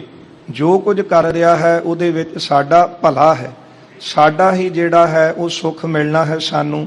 ਇਸ ਕਰਕੇ ਇਹਨੂੰ ਹੁਕਮ ਨੂੰ ਸਤ ਕਰਕੇ ਮੰਨੋਗੇ ਤੇ ਮੁਕਤ ਹੋਵੋਗੇ। ਅਸੀਂ ਉਪਦੇਸ਼ ਸੁਨਿਓ ਸਿੱਖ ਪਏ, ਇਹ ਉਪਦੇਸ਼ ਇਹਨਾਂ ਨੇ ਸੁਣਿਆ ਤੇ ਇਹ ਵੀ ਸਿੱਖ ਬਣ ਗਏ। ਕਿਉਂਕਿ ਗੁਰੂ ਸਾਹਿਬ ਜੀ ਦੀ ਸਿੱਖਿਆ ਨੂੰ ਸੁਣ ਕੇ ਧਾਰਨ ਕਰਨ ਵਾਲਿਆਂ ਨੂੰ ਤਾਂ ਆਪਾਂ ਕਹਿੰਦੇ ਆ ਕਿ ਸਿੱਖ ਹਨ। ਇਹਨਾਂ ਨੇ ਗੁਰੂ ਸਾਹਿਬ ਦੇ ਉਪਦੇਸ਼ ਨੂੰ ਸੁਣਿਆ ਤੇ ਸਿੱਖ ਹੋਏ ਹਨ। ਸ੍ਰੀ ਨਾਨਕ ਮੈਂ ਨਹੀਂ ਚਾਕਏ, ਧੰਨ ਗੁਰੂ ਨਾਨਕ ਦੇ ਮਹਾਰਾਜ ਜੀ ਦੇ ਬਚਨਾਂ ਦੇ ਵਿੱਚ ਗੁਰੂ ਸਾਹਿਬ ਜੀ ਦੇ ਉਪਦੇਸ਼ ਤੇ ਪੂਰਨ ਭਰੋਸਾ ਰੱਖਣ ਲੱਗੇ। ਸਤ ਸੰਗਤ ਹੋਵਨ ਤਹਿ ਲਾਗੀ, ਸੰਗਤ ਜੀ ਇੱਥੇ ਵੀ ਗੁਰੂ ਸਾਹਿਬ ਜੀ ਦੇ ਉਪਦੇਸ਼ ਨੂੰ ਮੰਨ ਕੇ ਇਹਨਾਂ ਧਰਮਸ਼ਾਲਾ ਸਥਾਪਿਤ ਕੀਤੀ ਅਤੇ ਦੋਵੇਂ ਸਮੇਂ ਇਹ ਸੰਗਤ ਕਰਨ ਲੱਗੇ। ਜਿਹੜੇ ਪਹਿਲਾਂ ਸੰਗਤ ਤੋਂ ਵਾਂਝੇ ਸਨ, ਕੇਵਲ ਇਹੋ ਹੀ ਜਾਣਦੇ ਸਨ ਕਿ ਜਨਮ ਵੇਲੇ ਵਿਛੋੜਾ ਤੇ ਮਰਨ ਤੋਂ ਬਾਅਦ ਮਿਲਾਪ ਹੈ, ਪਰ ਹੁਣ ਜਾਣ ਗਏ ਕਿ ਜਿੰਨਾ ਚਿਰ ਸੰਗਤ ਨਹੀਂ, ਭਗਤੀ ਨਹੀਂ, ਸਿਮਰਨ ਨਹੀਂ, ਉਹਨਾਂ ਚਿਰ ਅਸੀਂ ਮੁਕਤ ਨਹੀਂ ਹੋਣ ਵਾਲੇ। ਗੁਰੂ ਸਾਹਿਬ ਦਾ ਬਚਨ ਮੰਨ ਕੇ ਧਰਮਸ਼ਾਲਾ ਆਰੰਭ ਕੀਤੀ। ਦੋਵੇਂ ਸਮੇਂ ਸੰਗਤ ਦੇ ਵਿੱਚ ਜੁੜ ਗਏ ਹਨ। ਹਰ ਕੀਰਤ ਗਾਵਹਿ ਵੱਡ ਭਾਗੀ। ਹੁਣ ਸੰਗਤ ਕਰਦੇ ਨੇ ਹਰੀ ਦੀ, ਪ੍ਰਭੂ ਦੀ ਕੀਰਤੀ ਗਾਉਂਦੇ ਨੇ, ਵੱਡਿਆਂ ਭਾਗਾਂ ਵਾਲੇ ਹੋ ਗਏ। ਸੇਵਾ ਸੰਤਨ ਕੀ ਸਭ ਕਰਹੀ। ਜੋ ਵੀ ਸੰਤ ਜਨ ਆਉਂਦੇ ਹਨ ਉਹਨਾਂ ਦੀ ਸੇਵਾ ਕਰਦੇ ਹਨ। ਧਰ ਸ਼ਰਦਾ ਹਰ ਨਾਮ ਸਿਮਰਹੀ। ਸ਼ਰਧਾ ਧਾਰ ਕੇ ਹਰੀ ਦਾ, ਪ੍ਰਭੂ ਦਾ ਨਾਮ ਸਿਮਰਦੇ ਨੇ। ਦੋਹਰਾ ਕਿਤਕ ਦਿਵਸ ਸ੍ਰੀ ਗੁਰ ਰਹੇ। ਧੰਨ ਗੁਰੂ ਨਾਨਕ ਦੇਵ ਮਹਾਰਾਜ ਕੁਝ ਸਮਾਂ, ਕੁਝ ਦਿਨ ਸਤਿਗੁਰੂ ਇਸ ਨਗਰ ਵਿੱਚ ਰਹੇ ਹਨ। ਦੀਨੋ ਧਰਮ ਦ੍ਰਿੜਾਏ। ਸਤਿਗੁਰੂ ਜੀ ਨੇ ਇਹਨਾਂ ਨੂੰ ਵੀ ਧਰਮ ਦ੍ਰਿੜ ਕਰਵਾਇਆ, ਕਿਉਂਕਿ ਉਪਦੇਸ਼ ਹੀ ਦੇਣ ਵਾਸਤੇ ਆਏ ਸਨ, ਧਰਤੀ ਦਾ ਭਾਰ ਹੌਲਾ ਕਰਨ ਵਾਸਤੇ। ਜਿਸ ਧਰਤੀ ਨੂੰ ਕੇਵਲ ਧਰਮ ਦਾ ਹੀ ਆਸਰਾ ਹੈ, ਧੌਲ ਧਰਮ ਦਇਆ ਕਾ ਪੂਤ, ਇਸ ਕਰਕੇ ਮਹਾਰਾਜ ਜੀ ਨੇ ਸਾਰਿਆਂ ਨੂੰ ਇੱਥੇ ਰਹਿ ਕੇ ਧਰਮਸ਼ਾਲਾ ਆਰੰਭ ਕੀਤੀ। ਦੋਵੇਂ ਸਮੇਂ ਸੰਗਤ ਦੇ ਵਿੱਚ ਜੋੜਿਆ ਤੇ ਧਰਮ ਦ੍ਰਿੜ ਕਰਵਾਇਆ ਹੈ। ਕਰ ਸੰਤੋਖ ਸਿੰਘ ਬੰਦਨਾ। ਕਵੀ ਸੰਤੋਖ ਸਿੰਘ ਜੀ ਕਹਿੰਦੇ ਹਨ ਕਿ ਮੈਂ ਐਸੇ ਸਤਿਗੁਰਾਂ ਦੇ ਚਰਨਾਂ ਤੇ ਬੰਦਨਾ ਕਰਦਾ, ਨਮਸਕਾਰ ਕਰਦਾ ਹਾਂ, ਜਿਨ੍ਹਾਂ ਨੇ ਸੰਸਾਰ ਦੇ ਵਿੱਚ ਆ ਕਰਕੇ ਭੁੱਲੀ ਹੋਈ ਲੁਕਾਈ ਨੂੰ ਭਗਤੀ ਵਿੱਚ, ਸਿਮਰਨ ਵਿੱਚ ਜੋੜਿਆ। ਭੂਲੇ ਮਾਰਗ ਜਿਨਹਿ ਬਤਾਇਆ, ਐਸਾ ਗੁਰ ਵੱਡ ਭਾਗੀ ਪਾਇਆ। ਵੱਡ ਭਾਗੇ ਹੋ ਗਏ ਜਿਨ੍ਹਾਂ ਨੇ ਸਤਿਗੁਰਾਂ ਦੇ ਦਰਸ਼ਨ ਕੀਤੇ, ਬੈਠ ਕੇ ਸਤਿਗੁਰਾਂ ਦਾ ਉਪਦੇਸ਼ ਸੁਣਿਆ ਅਤੇ ਉਸ ਉਪਦੇਸ਼ ਨੂੰ ਕਮਾਇਆ। ਉਹ ਸਾਰੇ ਹੀ ਸੰਸਾਰ ਸਾਗਰ ਤੋਂ ਤਰ ਗਏ। ਧੰਨ ਗੁਰੂ ਨਾਨਕ ਦੇਵ ਮਹਾਰਾਜ ਜੀ ਦੇ ਚਰਨਾਂ ਤੇ ਮੈਂ ਨਮਸਕਾਰ ਕਰਦਾ ਹਾਂ। ਪੂਰਨ ਹੋਇਓ ਤੇ ਆਏ। ਇਹ ਜਿਹੜਾ ਅਧਿਆਇ ਸੀ ਸ਼੍ਰੀ ਨਾਨਕ ਪ੍ਰਕਾਸ਼ ਦਾ ਉਤਰਾਰਧ ਦਾ ਦੂਜਾ ਅਧਿਆਇ ਇੱਥੇ ਸੰਪੂਰਨ ਹੋਇਆ ਹੈ। ਦੋਹਰਾ ਸੁਮਤ ਸਦਨ ਕੁਮਤ ਹੈ ਕਦਨ। ਅੱਗੇ ਉਤਰਾਰਧ ਦਾ ਤੀਜਾ ਅਧਿਆਇ ਆਰੰਭ ਕਰਦੇ ਨੇ। ਪਹਿਲਾ ਮੰਗਲ ਕਰਦੇ ਹਨ ਬਾਣੀ ਦਾ। ਸੁਮਤ ਸਦਨ ਕੁਮਤ ਹੈ ਕਦਨ। ਸਤਿਗੁਰਾਂ ਦੀ ਪਾਵਨ ਬਾਣੀ। ਬਾਣੀ ਗੁਰੂ ਗੁਰੂ ਹੈ ਬਾਣੀ, ਅੰਮ੍ਰਿਤ ਬਾਣੀ ਹਰ ਹਰ ਤੇਰੀ। ਵਾਹ ਵਾਹ ਬਾਣੀ ਨਿਰੰਕਾਰ ਹੈ। ਕਹਿੰਦੇ ਇਹ ਬਾਣੀ ਸ਼੍ਰੇਸ਼ਟ ਮਤ ਨੂੰ ਦੇਣ ਵਾਲੀ ਹੈ, ਸ਼੍ਰੇਸ਼ਟ ਮਤ ਦਾ ਘਰ ਹੈ ਤੇ ਖੋਟੀ ਮਤ ਨੂੰ ਨਾਸ਼ ਕਰਨ ਵਾਲੀ ਹੈ। ਇੰਦ ਬਦਨ ਜਗ ਮਾਹੇ। ਇੰਦ ਚੰਦਰਮਾ ਦੀ ਤਰ੍ਹਾਂ ਸੰਸਾਰ ਦੇ ਵਿੱਚ ਠੰਡਕ ਦੇਣ ਵਾਲੀ ਹੈ। ਬੰਦੋ ਪਰ ਅਰਬਿੰਦ ਤਿਹ। ਸਤਿਗੁਰਾਂ ਦੇ ਚਰਨਾਂ ਕਮਲਾਂ ਤੇ ਨਮਸਕਾਰ ਕਰਦਾ ਹਾਂ। ਕਹੋ ਕਥਾ ਸੁਖਦਾਈ। ਸੁੱਖਾਂ ਦੇ ਦਾਤੇ ਸਤਿਗੁਰਾਂ ਦੀ ਅੱਗੇ ਕਥਾ ਕਹਿੰਦਾ ਹਾਂ, ਉਚਾਰਦਾ ਹਾਂ। ਸ੍ਰੀ ਬਾਲਾ ਸੰਦਰਵਾਚ। ਸ਼੍ਰੋਮਣੀ ਭਾਈ ਬਾਲਾ ਜੀ ਸੰਧੂ ਗੋਤ ਦੇ ਕਥਾ ਸੁਣਾ ਰਹੇ ਹਨ। ਚੌਪਈ ਸੁਨੀਏ ਸ੍ਰੀ ਅੰਗਦ ਇਤਿਹਾਸਾ। ਧੰਨ ਗੁਰੂ ਸ੍ਰੀ ਗੁਰੂ ਅੰਗਦ ਦੇਵ ਸਾਹਿਬ ਮਹਾਰਾਜ ਜੀ ਅੱਗੇ ਇਤਿਹਾਸ ਸੁਣੋ। ਵਿਦਾ ਹੋਏ ਗਮਨੇ ਸਖੁਰਾਸਾ। ਇਸ ਖੰਡ ਤੋਂ ਪੰਜਵਾਂ ਜਿਹੜਾ ਖੰਡ ਸੀ ਕੁਰਖੰਡ, ਇਥੋਂ ਸੁੱਖਾਂ ਦੇ ਦਾਤੇ ਸਤਿਗੁਰੂ ਜੀ ਵਿਦਾ ਹੋਏ ਹਨ। ਕੀਤਮਾਲ ਜੈ ਖੰਡ ਸੁਹਾਵਾ। ਛੇਵਾਂ ਖੰਡ ਅੱਗੇ ਕੇਤਮਾਲ, ਜਿੱਥੇ ਬਹੁਤ ਸ਼ੋਭਨੀਕ ਹੋ ਰਿਹਾ ਹੈ। ਸੋ ਇਹ ਕੇਤਮਾਲ ਦਾ ਇਲਾਕਾ ਜਿਹੜਾ ਖੰਡ ਸੀ, ਤਵਾਰੀ ਖਾਲਸਾ ਵਾਲਿਆਂ ਨੇ ਇਹਦਾ ਪਹਿਲਾਂ ਵੀ ਜ਼ਿਕਰ ਕੀਤਾ ਹੈ, ਜਾਂ ਇੱਥੇ ਭਾਈ ਵੀਰ ਸਿੰਘ ਜੀ ਲਿਖਦੇ ਨੇ ਕਿ ਹੋ ਸਕਦਾ ਹੈ ਕਿ ਬੰਗਾਲ ਦਾ ਕੋਈ ਇਲਾਕਾ ਹੋਵੇ, ਕਿਉਂਕਿ ਇਹਨਾਂ ਇਲਾਕਿਆਂ ਦੇ ਵਿੱਚ ਹੀ ਜਿਹੜੇ ਲੋਕ ਹਨ ਉਹ ਦੇਵੀ ਦੇ ਪੂਜਕ ਹਨ ਅਤੇ ਦੇਵੀ ਨੂੰ ਬਲੀ ਵੀ ਦਿੰਦੇ ਹਨ, ਜਾਨਵਰਾਂ ਦੀ, ਪਸ਼ੂਆਂ ਦੀ ਫੜ ਕੇ। ਕਿਉਂਕਿ ਅੱਗੇ ਪ੍ਰਸੰਗ ਵਿੱਚ ਆਵੇਗਾ ਕਿ ਰਾਜਾ ਬੜਾ ਪ੍ਰਸੰਨ ਹੋ ਕੇ ਕਹਿੰਦਾ ਕਿ ਤਿੰਨੇ ਬਾਹਰੋਂ ਪਰਦੇਸੀ ਆਏ ਨੇ, ਇਹਨਾਂ ਵਿੱਚੋਂ ਹੀ ਇੱਕ ਨੂੰ ਫੜੋ ਤੇ ਬਲੀ ਦਈਏ। ਪਰ ਕਿਸ ਤਰ੍ਹਾਂ ਫਿਰ ਉਹਨਾਂ ਦੀ ਰੱਖਿਆ ਕਰਨ ਵਾਲਾ ਪ੍ਰਭੂ ਆਪ ਹੈ, ਇਹ ਅੱਗੇ ਇਤਿਹਾਸ ਵਿੱਚ ਆ ਰਿਹਾ ਹੈ। ਕਹਿੰਦੇ ਕੇਤਮਾਲ ਜਹ ਖੰਡ ਸੁਹਾਵਾ, ਜਿੱਥੇ ਕੇਤਮਾਲ ਖੰਡ ਬੜਾ ਸ਼ੋਭਨੀਕ ਸੀ। ਕਹਾਂ ਪਹੁੰਚੇ ਦੁਖ ਬਨ ਦਾਵਾ। ਦੁੱਖਾਂ ਦੇ ਜੰਗਲ ਨੂੰ ਦਾਵਾ ਅਗਨ ਦੀ ਤਰ੍ਹਾਂ ਸਾੜਨ ਵਾਲੇ ਸਤਿਗੁਰੂ ਉੱਥੇ ਪਹੁੰਚ ਗਏ, ਕਿਉਂਕਿ ਮਹਾਰਾਜ ਸਾਰੇ ਇਲਾਕਿਆਂ 'ਚ ਗਏ ਜਿੱਥੇ ਜਿੱਥੇ ਧਰਮ ਦੇ ਨਾਂ ਦੇ ਉੱਤੇ ਲੋਕ ਪਖੰਡ ਕਰ ਰਹੇ ਸਨ। ਹੋ ਸਕਦਾ ਹੈ ਕਿ ਲੋਕ ਅਗਿਆਨਤਾ ਸੀ ਅੰਦਰ, ਧਰਮ ਦੇ ਨਾਂ ਦੇ ਉੱਤੇ ਸੋਚਦੇ ਸਨ ਕਿ ਅਸੀਂ ਰੱਬ ਦੀ, ਪ੍ਰਭੂ ਦੀ ਖੁਸ਼ੀ ਲੈ ਸਕੀਏ, ਪਰ ਗਿਆਨ ਤੋਂ ਸਖਣੇ ਹੋਣ ਕਰਕੇ ਉਹ ਕਰਮ ਨਹੀਂ ਸਨ ਕਰ ਰਹੇ ਜਿਹਦੇ ਨਾਲ ਉਸ ਦੀ ਪ੍ਰਾਪਤੀ ਹੋਣੀ। ਇਸ ਕਰਕੇ ਇਹਨਾਂ ਨੂੰ ਸਿੱਖਿਆ ਦੇਣ ਵਾਸਤੇ, ਧਰਮ ਦ੍ਰਿੜ ਕਰਵਾਉਣ ਦੇ ਲਈ ਸਤਿਗੁਰੂ ਜੀ ਉਹਨਾਂ ਇਲਾਕਿਆਂ ਦੇ ਵਿੱਚ ਗਏ ਹਨ। ਮਹਾਰਾਜ ਕੇਤ ਖੰਡ, ਜਿਹੜਾ ਕੇਤਮਾਲ ਖੰਡ ਹੈ, ਇੱਥੇ ਪਹੁੰਚੇ ਹਨ, ਦੁੱਖਾਂ ਨੂੰ ਸਾੜਨ ਵਾਲੇ ਸਤਿਗੁਰੂ ਜੀ। ਭੂਪ ਪ੍ਰਜਾ ਤਹਿ ਕੇ ਨਰ ਸਾਰੇ, ਇਸ ਇਲਾਕੇ ਦਾ ਜਿਹੜਾ ਰਾਜਾ ਸੀ ਅਤੇ ਜਿਹੜੀ ਹੋਰ ਪ੍ਰਜਾ ਹੈ, ਪੂਜੈ ਸ੍ਰੀ ਚੰਡੀ ਹਿਤ ਤਾਰੇ। ਇਹ ਸਾਰੇ ਹਿਤ ਧਾਰ ਕੇ ਨਾ ਚੰਡਕਾ ਦੀ ਪੂਜਾ ਕਰਦੇ ਸਨ, ਚੰਡੀ ਦੀ। ਸੋ ਵਿਦਵਾਨਾਂ ਨੇ ਲਿਖਿਆ ਹੈ ਕਿ ਜਦੋਂ ਜਦੋਂ ਸੰਸਾਰ ਦੇ ਉੱਤੇ ਪੁਰਾਤਨ ਸਮਿਆਂ ਦੇ ਵਿੱਚ ਪ੍ਰਭੂ ਦੇ ਭਗਤਾਂ ਦੇ ਉੱਤੇ ਕਿਸੇ ਤਰ੍ਹਾਂ ਦੀ ਕੋਈ ਆਫਤ ਬਣੀ ਜਾਂ ਕੋਈ ਦੁੱਖ ਵਾਲਾ ਸਮਾਂ ਆਇਆ, ਉਸ ਵੇਲੇ ਪ੍ਰਭੂ ਨੇ ਕਈ ਤਰ੍ਹਾਂ ਦੀਆਂ ਆਪਣੀਆਂ ਸੰਸਾਰ ਦੇ ਵਿੱਚ ਸ਼ਕਤੀਆਂ ਭੇਜੀਆਂ।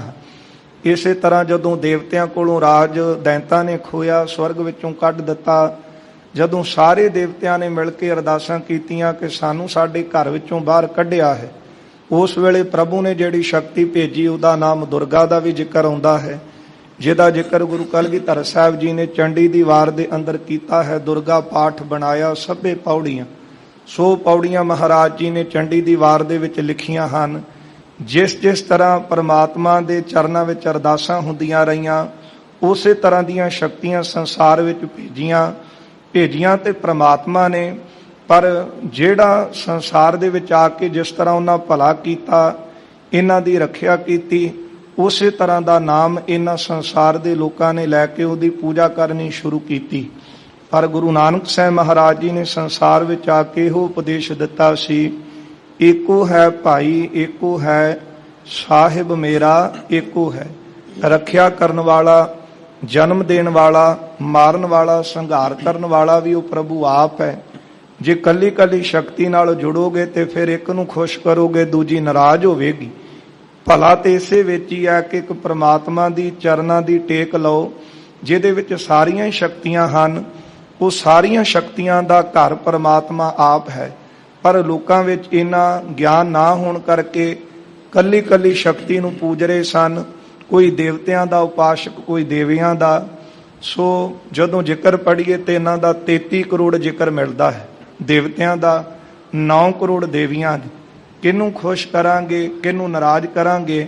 ਇਸੇ ਲਈ ਗੁਰੂ ਜੀ ਨੇ ਬਾਣੀ 'ਚ ਉਪਦੇਸ਼ ਦਿੱਤਾ ਸੀ, ਦੇਵੀ ਦੇਵਾ ਪੂਜੀਐ ਭਾਈ, ਕਿਆ ਮੰਗੋ ਕਿਆ ਦੇ।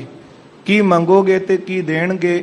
ਇਸ ਕਰਕੇ ਇੱਕ ਪ੍ਰਭੂ ਦਾ ਲੜ ਫੜੋ, ਜਿਹਦੇ ਚਰਨਾਂ ਦੀ ਟੇਕ ਲਓ, ਉਹਦੀ ਉਪਾਸ਼ਕ ਬਣੋ, ਪਰਮਾਤਮਾ ਦੀ ਭਗਤੀ ਕਰੋ ਤੇ ਸਾਰਾ ਕੁਝ ਹੀ ਤੁਹਾਡੇ ਤੇ ਫਿਰ ਸਾਰੇ ਹੀ ਪ੍ਰਸੰਨ ਹਨ। ਪਰ ਇਹ ਲੋਕ ਦੇਵੀ ਦੇ ਉਪਾਸ਼ਕ ਸਨ, ਚੰਡੀ ਦੇ। ਮੇਲਾ ਹੋ ਤੋ ਵਿਸਾਲ ਸੋ ਤਹਿਵਾ, ਬੜਾ ਭਾਰੀ ਮੇਲਾ ਇਸ ਇਲਾਕੇ ਵਿੱਚ ਲੱਗਾ ਸੀ। ਭਵਨ ਕਾਲਕਾ ਰਾਜਤ ਜਹਵਾ, ਕਹਿੰਦੇ ਜਿੱਥੇ ਇਹਨਾਂ ਕਾਲਕਾ ਦਾ ਮੰਦਿਰ ਬਣਾਇਆ ਸੀ ਤੇ ਬਹੁਤ ਲੋਕਾਂ ਦੀ ਇਸ ਮੰਦਿਰ ਵਿੱਚ ਭੀੜ ਜੁੜਦੀ ਸੀ। ਵੈਸੇ ਸ੍ਰੀ ਗੁਰ ਮਾਰਗ ਮਾਹੀ, ਜਿਹੜਾ ਰਸਤਾ ਮੰਦਿਰ ਨੂੰ ਆਉਂਦਾ ਸੀ ਨਾ, ਉਸ ਰਸਤੇ ਤੇ ਜਗਤ ਗੁਰੂ ਧੰਨ ਗੁਰੂ ਸ੍ਰੀ ਗੁਰੂ ਨਾਨਕ ਦੇਵ ਸਾਹਿਬ ਸੱਚੇ ਪਾਤਸ਼ਾਹ ਜੀ ਇਹਨਾਂ ਦੇ ਅੰਦਰੋਂ ਭਰਮ ਨੂੰ ਦੂਰ ਕਰਨ ਵਾਸਤੇ ਜਿਹੜਾ ਪਖੰਡ ਕਰ ਰਹੇ ਸਨ, ਜਾਂ ਕਹਿ ਲਓ ਕਿ ਰੱਬ ਦੇ ਨਾਂ ਦੇ ਉੱਤੇ ਇਹ ਵੱਡਾ ਪਾਪ ਕਰਦੇ ਸਨ, ਫੜ ਕੇ ਜੀਵਾਂ ਨੂੰ ਮਾਰਦੇ ਸਨ। ਮਹਾਰਾਜ ਸਤਿਗੁਰੂ ਇਸ ਰਸਤੇ ਵਿੱਚ ਬੈਠ ਗਏ ਹਨ। ਨਰ ਅਨੇਕ ਆਵਹਿ ਇੱਕ ਜਾਹੀ, ਅਨੇਕਾਂ ਹੀ ਲੋਕ ਕਾਲਕਾ ਦੇ ਮੰਦਿਰ ਚੰਡੀ ਨੂੰ ਪੂਜਣ ਵਾਸਤੇ ਆਉਂਦੇ ਨੇ ਤੇ ਕਈ ਪੂਜ ਕੇ ਜਾ ਰਹੇ ਹਨ। ਲੇਲੇ ਬਲ ਪਸ਼ ਭੇਡ ਚੜਾਵਹਿ, ਬਹੁਤ ਲੋਕ ਲੇਲੇ ਅਤੇ ਪਸ਼ੂ ਫੜ ਫੜ ਕੇ ਆ ਕੇ ਮੰਦਿਰ ਦੇ ਵਿੱਚ ਦੇਵੀ ਨੂੰ ਭੇਟ ਕਰਦੇ ਹਨ। ਵਰ ਪਾਵੈ ਨਿਜ ਸੀਸ ਝੁਕਾਵਹਿ, ਤੇ ਭੇਟ ਕਰਕੇ ਨਾ ਬਲੀ ਦੇ ਕੇ ਤੇ ਕਹਿੰਦੇ ਸਾਨੂੰ ਵਰ ਮਿਲ ਗਿਆ ਤੇ ਫਿਰ ਸਿਰ ਝੁਕਾਉਂਦੇ ਹਨ। ਜਬ ਹੈ ਨਿਰਪਤ ਲੈ ਆਇਓ ਟੋਲਾ, ਜਦੋਂ ਇਸ ਇਲਾਕੇ ਦਾ ਰਾਜਾ ਆਪਣੇ ਟੋਲੇ ਸਮੇਤ, ਫੌਜਾਂ ਸਮੇਤ ਬਹੁਤ ਲੋਕਾਂ ਦੇ ਇਕੱਠ ਦੇ ਵਿੱਚ ਇਧਰ ਨੂੰ ਆ ਰਿਹਾ ਸੀ ਮੰਦਿਰ ਨੂੰ। ਹਮੈ ਬਿਲੋਕਤ ਮੁਖ ਤੇ ਬੋਲਾ, ਭਾਈ ਬਾਲਾ ਜੀ ਕਹਿੰਦੇ ਉਹ ਰਾਜੇ ਨੇ ਸਾਡੀ ਤਰਫ ਦੇਖਿਆ ਤੇ ਦੇਖ ਕੇ ਇਸ ਤਰ੍ਹਾਂ ਕਹਿਣ ਲੱਗਾ, ਅਪਰਦੇਸ਼ ਕੇ ਮਨੋਂਜ ਦਿਸਾਵਹਿ, ਦੇਖ ਕੇ ਕਹਿੰਦਾ ਹੈ ਕਿ ਜਿਹੜੇ 3 ਬੰਦੇ ਬੈਠੇ ਨੇ ਨਾ ਰਸਤੇ ਵਿੱਚ, ਇਹ ਤਾਂ ਹੋਰ ਕਿਸੇ ਇਲਾਕੇ ਤੋਂ ਆਏ ਲੱਗਦੇ ਨੇ।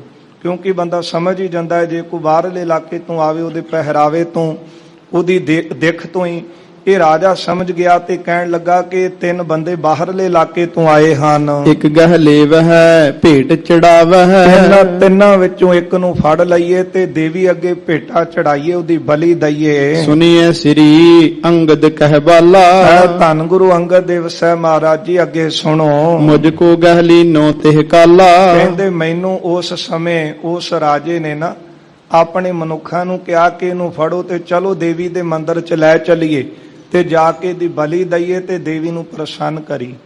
ਭਲਾ ਇਹ ਗਿਆਨ ਤੋਂ ਹੀ ਸਖਣੇ ਸਨ ਕਿ ਜੇ ਬੰਦੇ ਨੂੰ ਮਾਰ ਕੇ ਦੇਵੀ ਨੇ ਪ੍ਰਸੰਨ ਹੋਣਾ ਹੈ, ਜਾਂ ਜੀਵਾਂ ਨੂੰ ਫੜ ਕੇ ਮਾਰ ਕੇ ਦੇਵੀ ਦੀ ਕਿਹੜੀ ਪ੍ਰਸੰਨਤਾ, ਪ੍ਰਭੂ ਦੀ ਕਿਹੜੀ ਖੁਸ਼ੀ ਲਵੋਗੇ?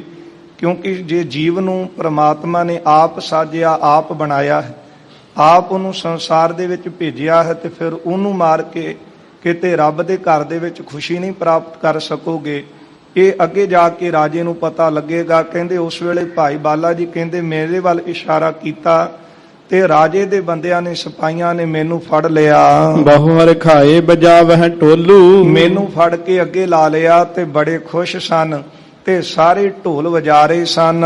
ਮੁਝੇ ਚਲਾਇਓ ਅਗਰਜ ਟੋਲੂ, ਮੈਨੂੰ ਟੋਲੇ ਦੇ ਅੱਗੇ ਇਹਨਾਂ ਨੇ ਤੋਰ ਲਿਆ। ਕਹੈ ਕਿ ਭੇਟ ਭਲੀ ਹਮ ਪਾਈ। ਰਾਜਾ ਬੜਾ ਖੁਸ਼ ਹੋਇਆ ਤੇ ਕਹਿੰਦਾ ਹੈ ਆਪਣੇ ਸਿਪਾਹੀਆਂ ਨੂੰ, ਆਪਣੀ ਪ੍ਰਜਾ ਨੂੰ, ਕਹਿੰਦਾ ਅੱਜ ਬੜੀ ਸੋਹਣੀ ਭੇਟਾ ਮੈਨੂੰ ਮਿਲ ਗਈ ਹੈ। ਹਵੈ ਪ੍ਰਸੰਨ ਬਰ ਦੇ ਜਗ ਮਾਹੀ, ਮੇਰੀ ਇਸ ਭੇਟਾ ਤੋਂ ਦੇਵੀ ਬੜੀ ਪ੍ਰਸੰਨ ਹੋਵੇਗੀ ਤੇ ਮੈਨੂੰ ਵਰ ਦਵੇਗੀ। ਤਿਸ ਛਿਨੇ ਆਇਓ ਢਿਗ ਮਰਦਾਨਾ, ਉਸ ਵਕਤ ਭਾਈ ਮਰਦਾਨਾ ਜੀ, ਭਾਈ ਬਾਲਾ ਜੀ ਕਹਿੰਦੇ ਮੇਰੇ ਕੋਲ ਆਏ। ਮੁਝ ਸੋ ਇਸ ਬਿਦ ਬਚਨ ਬਖਾਨਾ, ਤੇ ਮੇਰੇ ਤਾਈਂ ਭਾਈ ਮਰਦਾਨਾ ਇਸ ਤਰ੍ਹਾਂ ਕਹਿਣ ਲੱਗੇ, ਬਾਲੇ ਰਹਿਓ ਜੀਵਨਾ ਤੇਰਾ। ਕਹਿੰਦੇ ਬਾਲੇ ਤੇਰਾ ਜੀਵਨਾ ਤੇ ਹੁਣ ਖਤਮ ਹੋ ਗਿਆ, ਹੁਣ ਤਾਂ ਤੇਰੇ ਸਾਹਮਣੇ ਮੌਤ ਹੈ। ਮ੍ਰਿਤੂ ਕਾਲ ਨੈ ਤੋ ਕੋ ਕੇਰਾ, ਮੌਤ ਨੇ, ਕਾਲ ਨੇ ਤੈਨੂੰ ਘੇਰ ਲਿਆ ਹੈ। ਸਿਰ ਉਤਾਰ ਕੈ ਭੇਟ ਚੜਾਵਹਿ, ਤੈਨੂੰ ਫੜ ਕੇ ਅੱਗੇ ਤੋਰ ਰਹੇ ਨੇ ਨਾ, ਇਹਨਾਂ ਤੇਰੇ ਗਲ 'ਚ ਜਾ ਕੇ ਹਾਰ ਨਹੀਂ ਪਾਉਣੇ, ਇਹਨਾਂ ਤੈਨੂੰ ਚੰਗੇ ਪਦਾਰਥ ਨਹੀਂ ਖਵਾਉਣੇ। ਤੈਨੂੰ ਪਤਾ ਇਹਨਾਂ ਜਾ ਕੇ ਮੰਦਿਰ ਵਿੱਚ ਜਾ ਕੇ ਤੇਰੀ ਬਲੀ ਦੇ ਦੇਣੀ ਹੈ, ਤੇਰਾ ਸਿਰ ਉਤਾਰ ਦੇਣਾ ਹੈ। ਪੂਜ ਗੌਰ ਜਾਂ ਕੋ ਬਰ ਪਾਵਹਿ, ਜਾ ਕੇ ਤੇ ਦੇਵੀ ਨੂੰ ਪੂਜਣਗੇ ਤੇ ਉਹਦੇ ਤੋਂ ਬਰ ਲੈਣਗੇ ਤੇਰਾ ਸਿਰ ਉਤਾਰ ਕੇ। ਮੈਂ ਬੋਲਿਓ ਤੈ ਝੂਠ ਉਚਾਰਾ, ਕਹਿੰਦੇ ਭਾਈ ਮਰਦਾਨੇ ਦੀ ਗੱਲ ਸੁਣ ਕੇ ਨਾ ਤੇ ਮੈਂ ਅੱਗੋਂ ਉੱਤਰ ਦਿੱਤਾ, ਮਰਦਾਨਿਆਂ ਇਸ ਗੱਲ ਦੇ ਵਿੱਚ ਫਰਕ ਹੈ। ਮਰਨ ਜੀਨ ਤਨ ਕੋ ਵਿਵਹਾਰਾ, ਮਰਨਾ ਅਤੇ ਜਿਉਣਾ ਇਹ ਤਾਂ ਇੱਕ ਤਨ ਦਾ ਸੁਭਾਅ ਹੈ, ਇੱਕ ਤਨ ਦਾ ਧਰਮ ਹੈ। ਪੰਚ ਤਤ ਮਿਲ ਸਿਰਜ ਸਰੀਰਾ, ਪੰਜਾਂ ਤੱਤਾਂ ਦਾ ਮਿਲ ਕੇ ਸਰੀਰ ਬਣਿਆ ਹੈ। ਬਿਨ ਸਜਾਤ ਜਬ ਹੋਤ ਬਖੀਰਾ, ਤੇ ਜਦੋਂ ਇਹਦਾ ਅਖੀਰ ਸਮਾਂ ਆਉਂਦਾ ਹੈ ਤੇ ਤੱਤ ਬਿਖਰ ਜਾਂਦੇ ਨੇ, ਇੱਕ ਦੂਜੇ ਤੋਂ ਵੱਖ ਹੋ ਜਾਂਦੇ। ਬਸ ਇੰਨਾ ਕਿ ਇਹਨੂੰ ਹੀ ਮੌਤ ਕਹਿੰਦੇ ਹੋ ਨਾ, ਕਿ ਪੰਜਾਂ ਤੱਤਾਂ ਦਾ ਸਰੀਰ ਜੁੜਿਆ ਹੈ। ਜਦੋਂ ਸਮਾਂ ਆਉਂਦਾ ਹੈ ਤੇ ਪੰਜ ਤੱਤ ਵੱਖ ਹੋ ਜਾਂਦੇ ਹਨ। ਆਤਮ ਵਿਖੈ ਨਾ ਜਨਮ ਨਾ ਮਰਨਾ, ਪਰ ਜਿਹੜੀ ਆਤਮਾ ਹੈ ਉਹਦੇ ਵਿੱਚ ਕਿਹੜਾ ਜਨਮ ਮਰਨ ਹੈ। ਹਰਖ ਨਾ ਸ਼ੋਕ ਨਾ ਕਿਹ ਤੇ ਡਰਨਾ, ਨਾ ਉਸ ਆਤਮਾ ਵਿੱਚ ਖੁਸ਼ੀ ਅਤੇ ਗਮੀ ਹੈ, ਨਾ ਹੀ ਇਹ ਆਤਮਾ ਕਿਸੇ ਤੋਂ ਡਰਦੀ ਹੈ। ਮਾਰ ਨਾ ਸਕੈ ਤਾਹੇ ਕੋ ਕੋਊ, ਇਸ ਆਤਮਾ ਨੂੰ ਕੋਈ ਮਾਰ ਨਹੀਂ ਸਕਦਾ।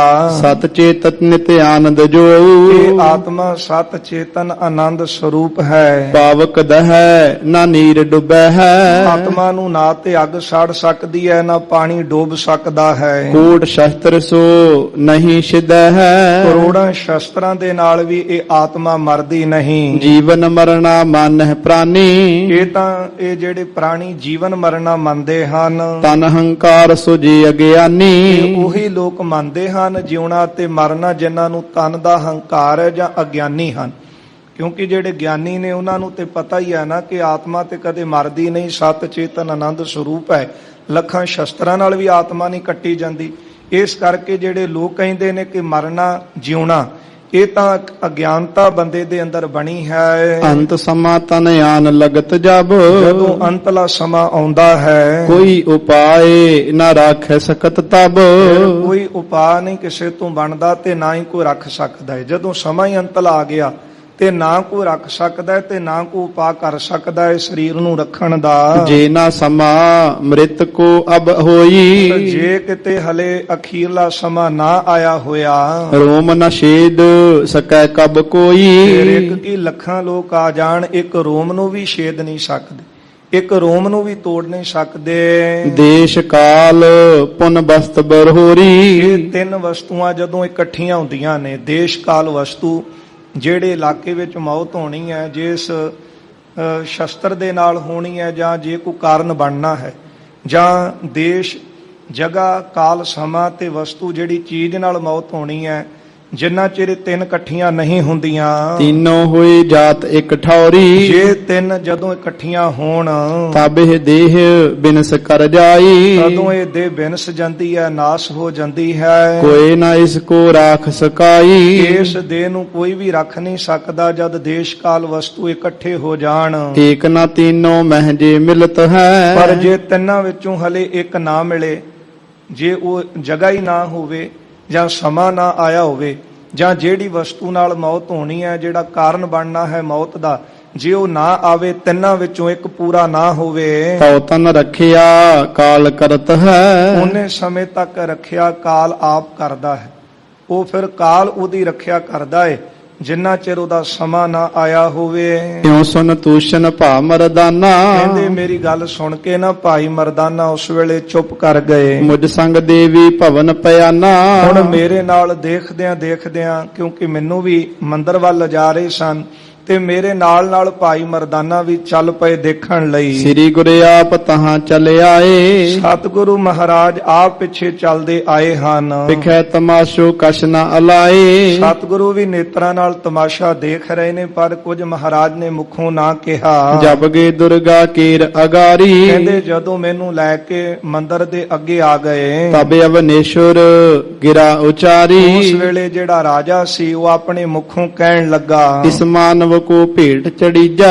ਕਿ ਇਹ ਜਿਹੜਾ ਮਨੁੱਖ ਬੰਦਾ ਆਪਾਂ ਫੜ ਕੇ ਲਿਆਂਦਾ ਨਾ, ਇਹ ਹੁਣ ਦੇਵੀ ਦੇ ਅੱਗੇ ਭੇਟ ਕਰੀਏ, ਇਹਦੀ ਬਲੀ ਦਈਏ।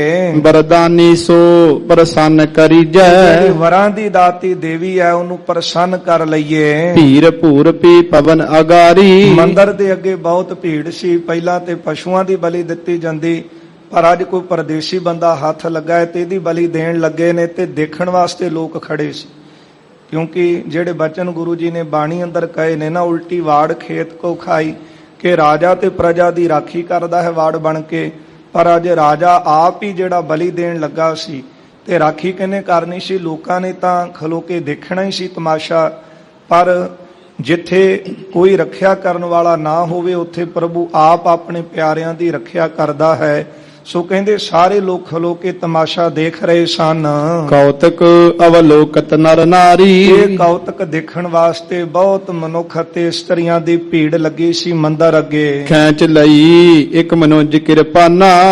ਰਾਜੇ ਦਾ ਹੁਕਮ ਪਾ ਕੇ ਜਿਹੜਾ ਬੰਦਾ ਬਲੀ ਦਿੰਦਾ ਸੀ ਉਹਨੇ ਕਿਰਪਾਨ ਬਾਹਰ ਖਿੱਚ ਲਈ ਹੈ। चमकी देख डरियो मरदाना।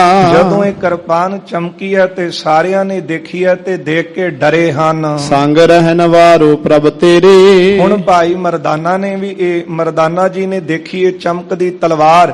ਕਹਿੰਦੇ ਉਸ ਵੇਲੇ ਭਾਈ ਮਰਦਾਨਾ ਅਰਦਾਸ ਕਰਨ ਲੱਗੇ ਕਿ ਪ੍ਰਭੂ ਅਸੀਂ ਤਾਂ ਤੇਰੇ ਨਾਲ ਰਹਿਣ ਵਾਲੇ ਹਾਂ, ਤੇਰੇ ਸਾਥੀ ਹਾਂ। रखिया आप करो इस बेरे।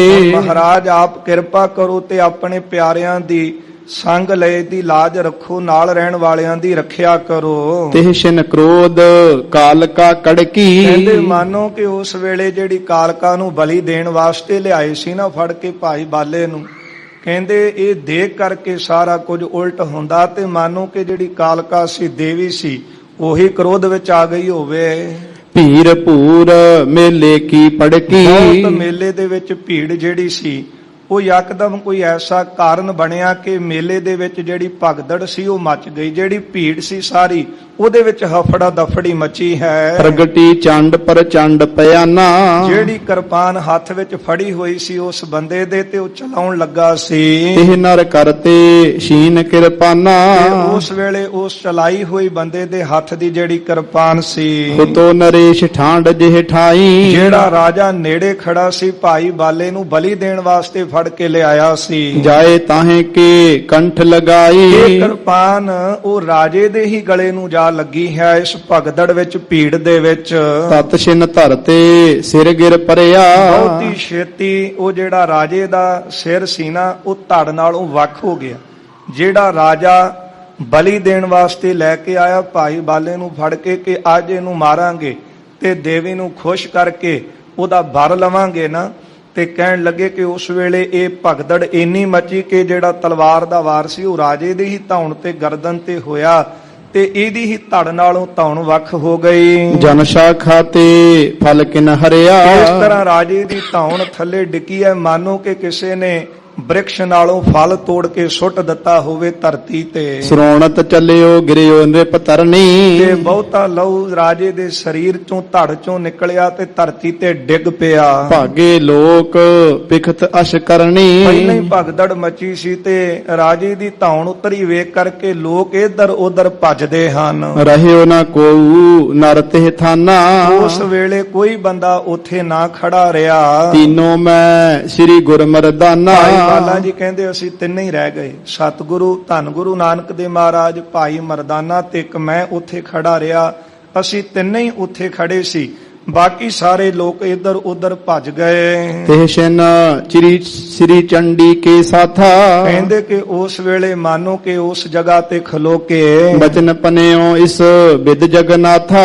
ਜਗਤ ਦੇ ਮਾਲਕ ਸਤਿਗੁਰੂ ਧੰਨ ਗੁਰੂ ਨਾਨਕ ਦੇਵ ਮਹਾਰਾਜ ਜੀ ਨੇ ਬਚਨ ਕਿਹਾ ਆਪਣੇ ਮੁਖੋਂ। ਭੂਪਤ ਸੇਵਕ ਹੁਤੋ ਤੁਮਾਰਾ। ਮਹਾਰਾਜ ਮੰਦਰ ਚ ਕਹਿੰਦੇ ਸਾਹਮਣੇ ਖਲੋਤੇ ਸੀ ਤੇ ਇਹ ਰਾਜੇ ਦਾ ਸਿਰ ਉਤਰਿਆ, ਧਾੜੂ ਦਾ ਪਿਆ, ਸਿਰ ਵੱਖਰਾ ਪਿਆ।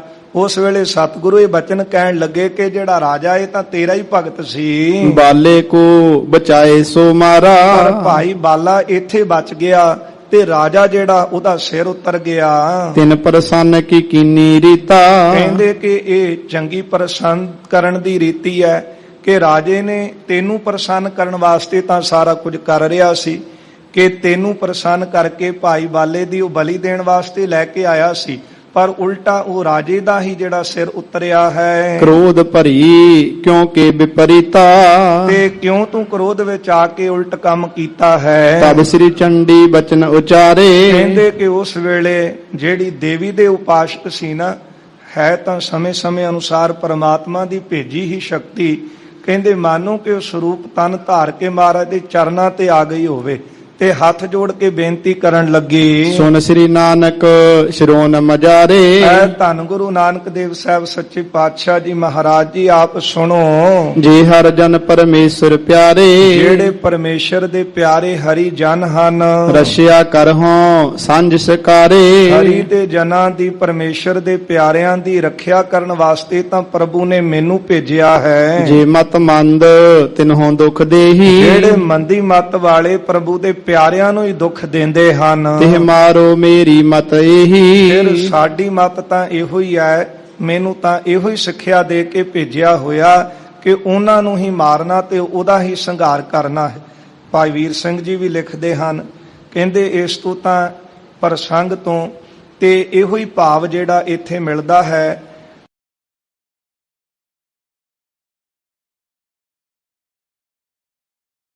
ਇਹ ਸੀ ਕਿ ਇੱਥੇ ਸਿੱਖਾਂ ਨੂੰ ਕਿਸੇ ਦੇਵੀ ਦੇਵਤੇ ਦੀ ਪੂਜਾ ਦੀ ਲੋੜ ਨਹੀਂ, ਕਿਉਂਕਿ ਇੱਥੇ ਸਾਫ਼ ਇਹ ਭਾਵ ਨਿਕਲਦਾ ਹੈ ਕਿ ਦੇਵੀ ਦੇਵਤੇ ਵੀ ਜਿਹੜੇ ਹਨ ਉਹ ਰੱਬ ਦੇ ਪਿਆਰਿਆਂ ਦੇ ਉੱਤੇ ਆਪਣਾ ਸਿਰ ਰੱਖਦੇ ਨੇ, ਉਹਨਾਂ ਦੀ ਸ਼ਰਨ ਵਿੱਚ ਆਉਂਦੇ ਨੇ, ਉਹਨਾਂ ਦੀ ਸੇਵਾ ਵਿੱਚ ਹਾਜ਼ਰ ਹੁੰਦੇ ਨੇ। ਭਾਈ ਗੁਰਦਾਸ ਜੀ ਦਾ ਸੁੰਦਰ ਫਰਮਾਨ ਬਾਣੀ ਅੰਦਰ ਉਹਨਾਂ ਦੀ ਪੜ੍ਹਦੇ ਹਾਂ ਵਾਰਾਂ ਅੰਦਰ ਕਿ ਗੁਰ ਸਿੱਖ ਹੋਏ ਆਨ ਦੇਵ ਸੇਵ ਟੇਵ ਗਹਿ ਸਹਿ ਜਮ ਡੰਡ ਤ੍ਰਿਗ ਜੀਵਨ ਸੰਸਾਰ ਹੈ। ਗੁਰੂ ਕਾ ਸਿੱਖ ਵੀ ਕਹਾਵੇ ਕਿ ਇਹਨਾਂ ਦੀ ਉਪਾਸਨਾ ਵਿੱਚ ਵੀ ਲੱਗੇ। ਤੇ ਭਾਈ ਗੁਰਦਾਸ ਜੀ ਕਹਿੰਦੇ ਫਿਰ ਜਮਾ ਤੋਂ ਬਚਾ ਨਹੀਂ ਕੋਈ ਸਕਦਾ। ਇਸ ਕਰਕੇ ਇਥੋਂ ਇਹ ਭਾਵ ਨਿਕਲਦਾ ਹੈ ਕਿ ਇਹ ਵੀ ਪ੍ਰਭੂ ਦੇ ਪਿਆਰਿਆਂ ਦੀ ਹੀ ਸੇਵਾ ਦੇ ਵਿੱਚ ਲੱਗੇ ਹਨ। ਇਹ ਭੂਪਤ ਮਤ ਮੰਦ ਕੁਚਾਰੀ। ਕਹਿਣ ਲੱਗੇ ਕਿ ਰਾਜਾ ਬਹੁਤ ਮੰਦੀ ਮਤ ਵਾਲਾ ਸੀ ਤੇ ਭੈੜੀ ਚਾਲ ਵਾਲਾ ਸੀ। ਮਾਰਨ ਆਨਿਓ ਸੰਤ ਅਗਾਰੀ। ਇਹ ਪ੍ਰਭੂ ਦੇ ਪਿਆਰੇ ਜਿਹੜੇ ਸੰਤ ਨੇ ਨਾ ਭਾਈ ਬਾਲਾ ਜੀ, ਇਹ ਤੁਹਾਡੇ ਪਿਆਰ ਵਾਲੇ, ਇਹਨਾਂ ਨੂੰ ਮਾਰਨ ਵਾਸਤੇ ਇੱਥੇ ਲਿਆਇਆ ਸੀ। ਕਿਉਂ ਕ੍ਰੋਧ ਜਾਂ ਤੇ ਮੈਂ ਮਾਰਾ। ਇਸ ਕਰਕੇ ਮੈਨੂੰ ਵੀ ਇਸ ਗੱਲ ਦਾ ਗੁੱਸਾ ਆਇਆ ਤੇ ਰਾਜੇ ਦਾ ਹੀ ਇੱਥੇ ਕਤਲ ਹੋਇਆ ਹੈ, ਉਹਨੂੰ ਹੀ ਉਹਦੀ ਕੀਤੀ ਦੀ ਸਜ਼ਾ ਮਿਲੀ ਹੈ। ਮਰਤ ਸੰਤ ਕੋ ਤੁਰਤ ਉਬਾਰਾ। ਤੇ ਮਰਦੇ ਹੋਏ ਸੰਤ ਦੀ ਇੱਥੇ ਰੱਖਿਆ ਕਰਨੀ ਬਣਦੀ ਹੈ। ਅਸ ਕਹਿ ਲੋਪ ਭਈ ਤਬ ਦੇਵੀ। ਕਹਿੰਦੇ ਇਹ ਕਹਿ ਕੇ ਗੁਰੂ ਸਾਹਿਬ ਦੇ ਚਰਨਾਂ ਤੇ ਨਮਸਕਾਰ ਕਰਕੇ ਉੱਥੋਂ ਲੋਪ ਹੋ ਗਈ ਉਹ ਸ਼ਕਤੀ। ਜਗ ਮਾਤਾ ਈਸ਼ਵਰੀ ਅਪੇਵੀ। ਜਿਹਨੂੰ ਇਹ ਜਗਤ ਮਾਤਾ ਕਹਿੰਦੇ ਨੇ, ਕਹਿੰਦੇ ਹਨ ਕਿ ਈਸ਼ਵਰ ਦੀ ਭੇਜੀ ਹੈ। ਹਾਂ, ਹੋ ਸਕਦਾ ਭੇਜੀ ਪ੍ਰਭੂ ਦੀ ਸ਼ਕਤੀ ਹੋਵੇ, ਪਰ ਜੇ ਪ੍ਰਭੂ ਦੇ ਚਰਨਾਂ ਦੇ ਵਿੱਚ ਜੁੜ ਕੇ ਉਹਦੀ ਉਪਾਸਨਾ ਕਰਾਂਗੇ ਤੇ ਫਿਰ ਰੱਖਿਆ ਕਰਨ ਵਾਲਾ ਪ੍ਰਭੂ ਆਪ ਹੈ ਆਪਣੇ ਪਿਆਰਿਆਂ ਦੀ। ਵੱਡਿਓ ਨਗਰ ਮੈਂ ਸ਼ੋਕ ਅਪਾਰੀ, ਹੁਣ ਇਸ ਨਗਰ ਦੇ ਵਿੱਚ ਬਹੁਤ ਜ਼ਿਆਦਾ ਰਾਜੇ ਦੇ ਮਰਨ ਤੇ ਸ਼ੋਕ ਵਧਿਆ ਹੈ। ਠੌਰ ਠੌਰ ਰੋਵਹਿ ਨਰ ਨਾਰੀ, ਥਾਂ ਥਾਂ ਤੇ ਜਿਹੜੇ ਲੋਕ ਸਨ ਰਾਜੇ ਦੇ ਪਰਿਵਾਰ ਵਾਲੇ ਉਹ ਰੋ ਰਹੇ ਹਨ। ਕੇ ਵਿਚਾਰ ਜਿਹੂ ਤੋ ਸਿਆਣੇ, ਜਿਹੜੇ ਸਿਆਣੇ ਸਨ ਉਹਨਾਂ ਨੇ ਵਿਚਾਰ ਕੀਤੀ ਹੈ। ਗਹੇ ਜੋ ਕਲਾਵਾਨ ਮਨ ਮਾ ਜਾਣੇ, ਮਨ ਵਿੱਚ ਜਾਣ ਗਏ ਕਿ ਇਹ ਜਿਹੜੇ ਆਏ ਹਨ ਇਹ ਰੱਬ ਦੇ ਪਿਆਰੇ ਸੰਤ ਜਨ, ਇਹ ਕਲਾਵਾਨ ਹਨ। ਪਹਿਲਾਂ ਤੇ ਇਦਾਂ ਕਦੇ ਹੋਇਆ ਨਹੀਂ, ਪਰ ਅੱਜ ਇਹਨਾਂ ਨੂੰ ਫੜ ਕੇ ਲਿਆਂਦਾ ਤੇ ਉਲਟਾ ਰਾਜੇ ਦਾ ਹੀ ਕਤਲ ਹੋ ਗਿਆ। ਇਸ ਕਰਕੇ ਜਾਣਗੇ ਕਿ ਕਲਾਵਾਨ ਹਨ।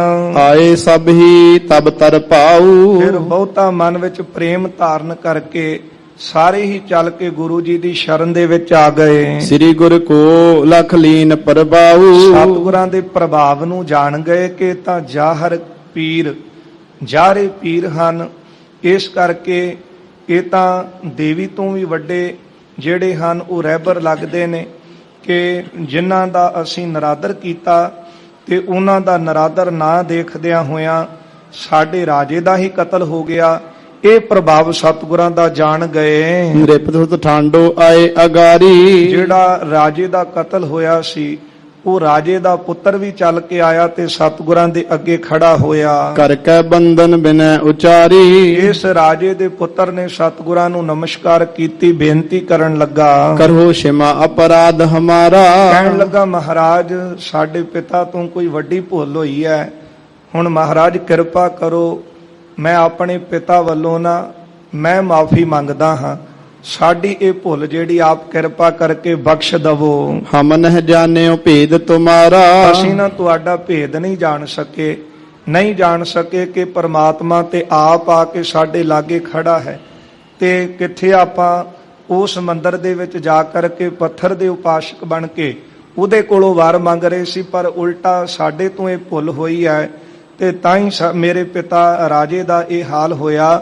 ਆਪ ਕਿਰਪਾ ਕਰੋ ਤੇ ਸਾਡੀ ਇਹ ਭੁੱਲ ਬਖਸ਼ ਦਓ। ਸਿੱਖ ਆਪਣੇ ਹਮੈ ਕਰੀਜੈ, ਆਪ ਮਹਾਰਾਜ ਕਿਰਪਾ ਕਰੋ ਸਾਨੂੰ ਆਪਣਾ ਉਪਦੇਸ਼ ਦਓ ਤੇ ਆਪਣੇ ਸਿੱਖ ਬਣਾ ਲਓ। ਅਭੈ ਦਾਨ ਸਭ ਹਿਨ ਕੋ ਦੀਜੈ, ਤੇ ਸਾਰਿਆਂ ਨੂੰ ਅਭੈ ਦਾਨ ਬਖਸ਼ੋ, ਭੈ ਤੋਂ ਡਰ ਤੋਂ ਰਹਿਤ ਕਰ ਦੇਵੋ। ਸੁਨਤ ਬਿਨੈ ਹਵੈ ਗਏ ਕਿਰਪਾਲਾ, ਇਹਨਾਂ ਦੀ ਬੇਨਤੀ ਸੁਣ ਕੇ ਨਾ ਜਿਹੜੇ ਹੈ ਹੀ ਕਿਰਪਾਲੂ ਉਹ ਕਿਰਪਾ ਦੇ ਘਰ ਵਿੱਚ ਮਿਹਰ ਦੇ ਘਰ ਵਿੱਚ ਆਏ। ਆਪਨ ਦੀਆ ਉਪਦੇਸ਼ ਬਿਸਾਲਾ, ਸਤਿਗੁਰੂ ਜੀ ਨੇ ਇਹਨਾਂ ਦੇ ਤਾਈਂ ਕਮਾਉਣ ਵਾਸਤੇ ਉਪਦੇਸ਼ ਦਿੱਤਾ ਹੈ। ਸਤਨਾਮ ਕੋ ਸਿਮਰਨ ਕਰਨੋ, ਇਹਨਾਂ ਨੂੰ ਵੀ ਉਪਦੇਸ਼ ਦਿੱਤਾ ਕਿ ਪ੍ਰਭੂ ਦਾ ਜੋ ਨਾਮ ਉਹੀ ਸੱਚਾ ਹੈ।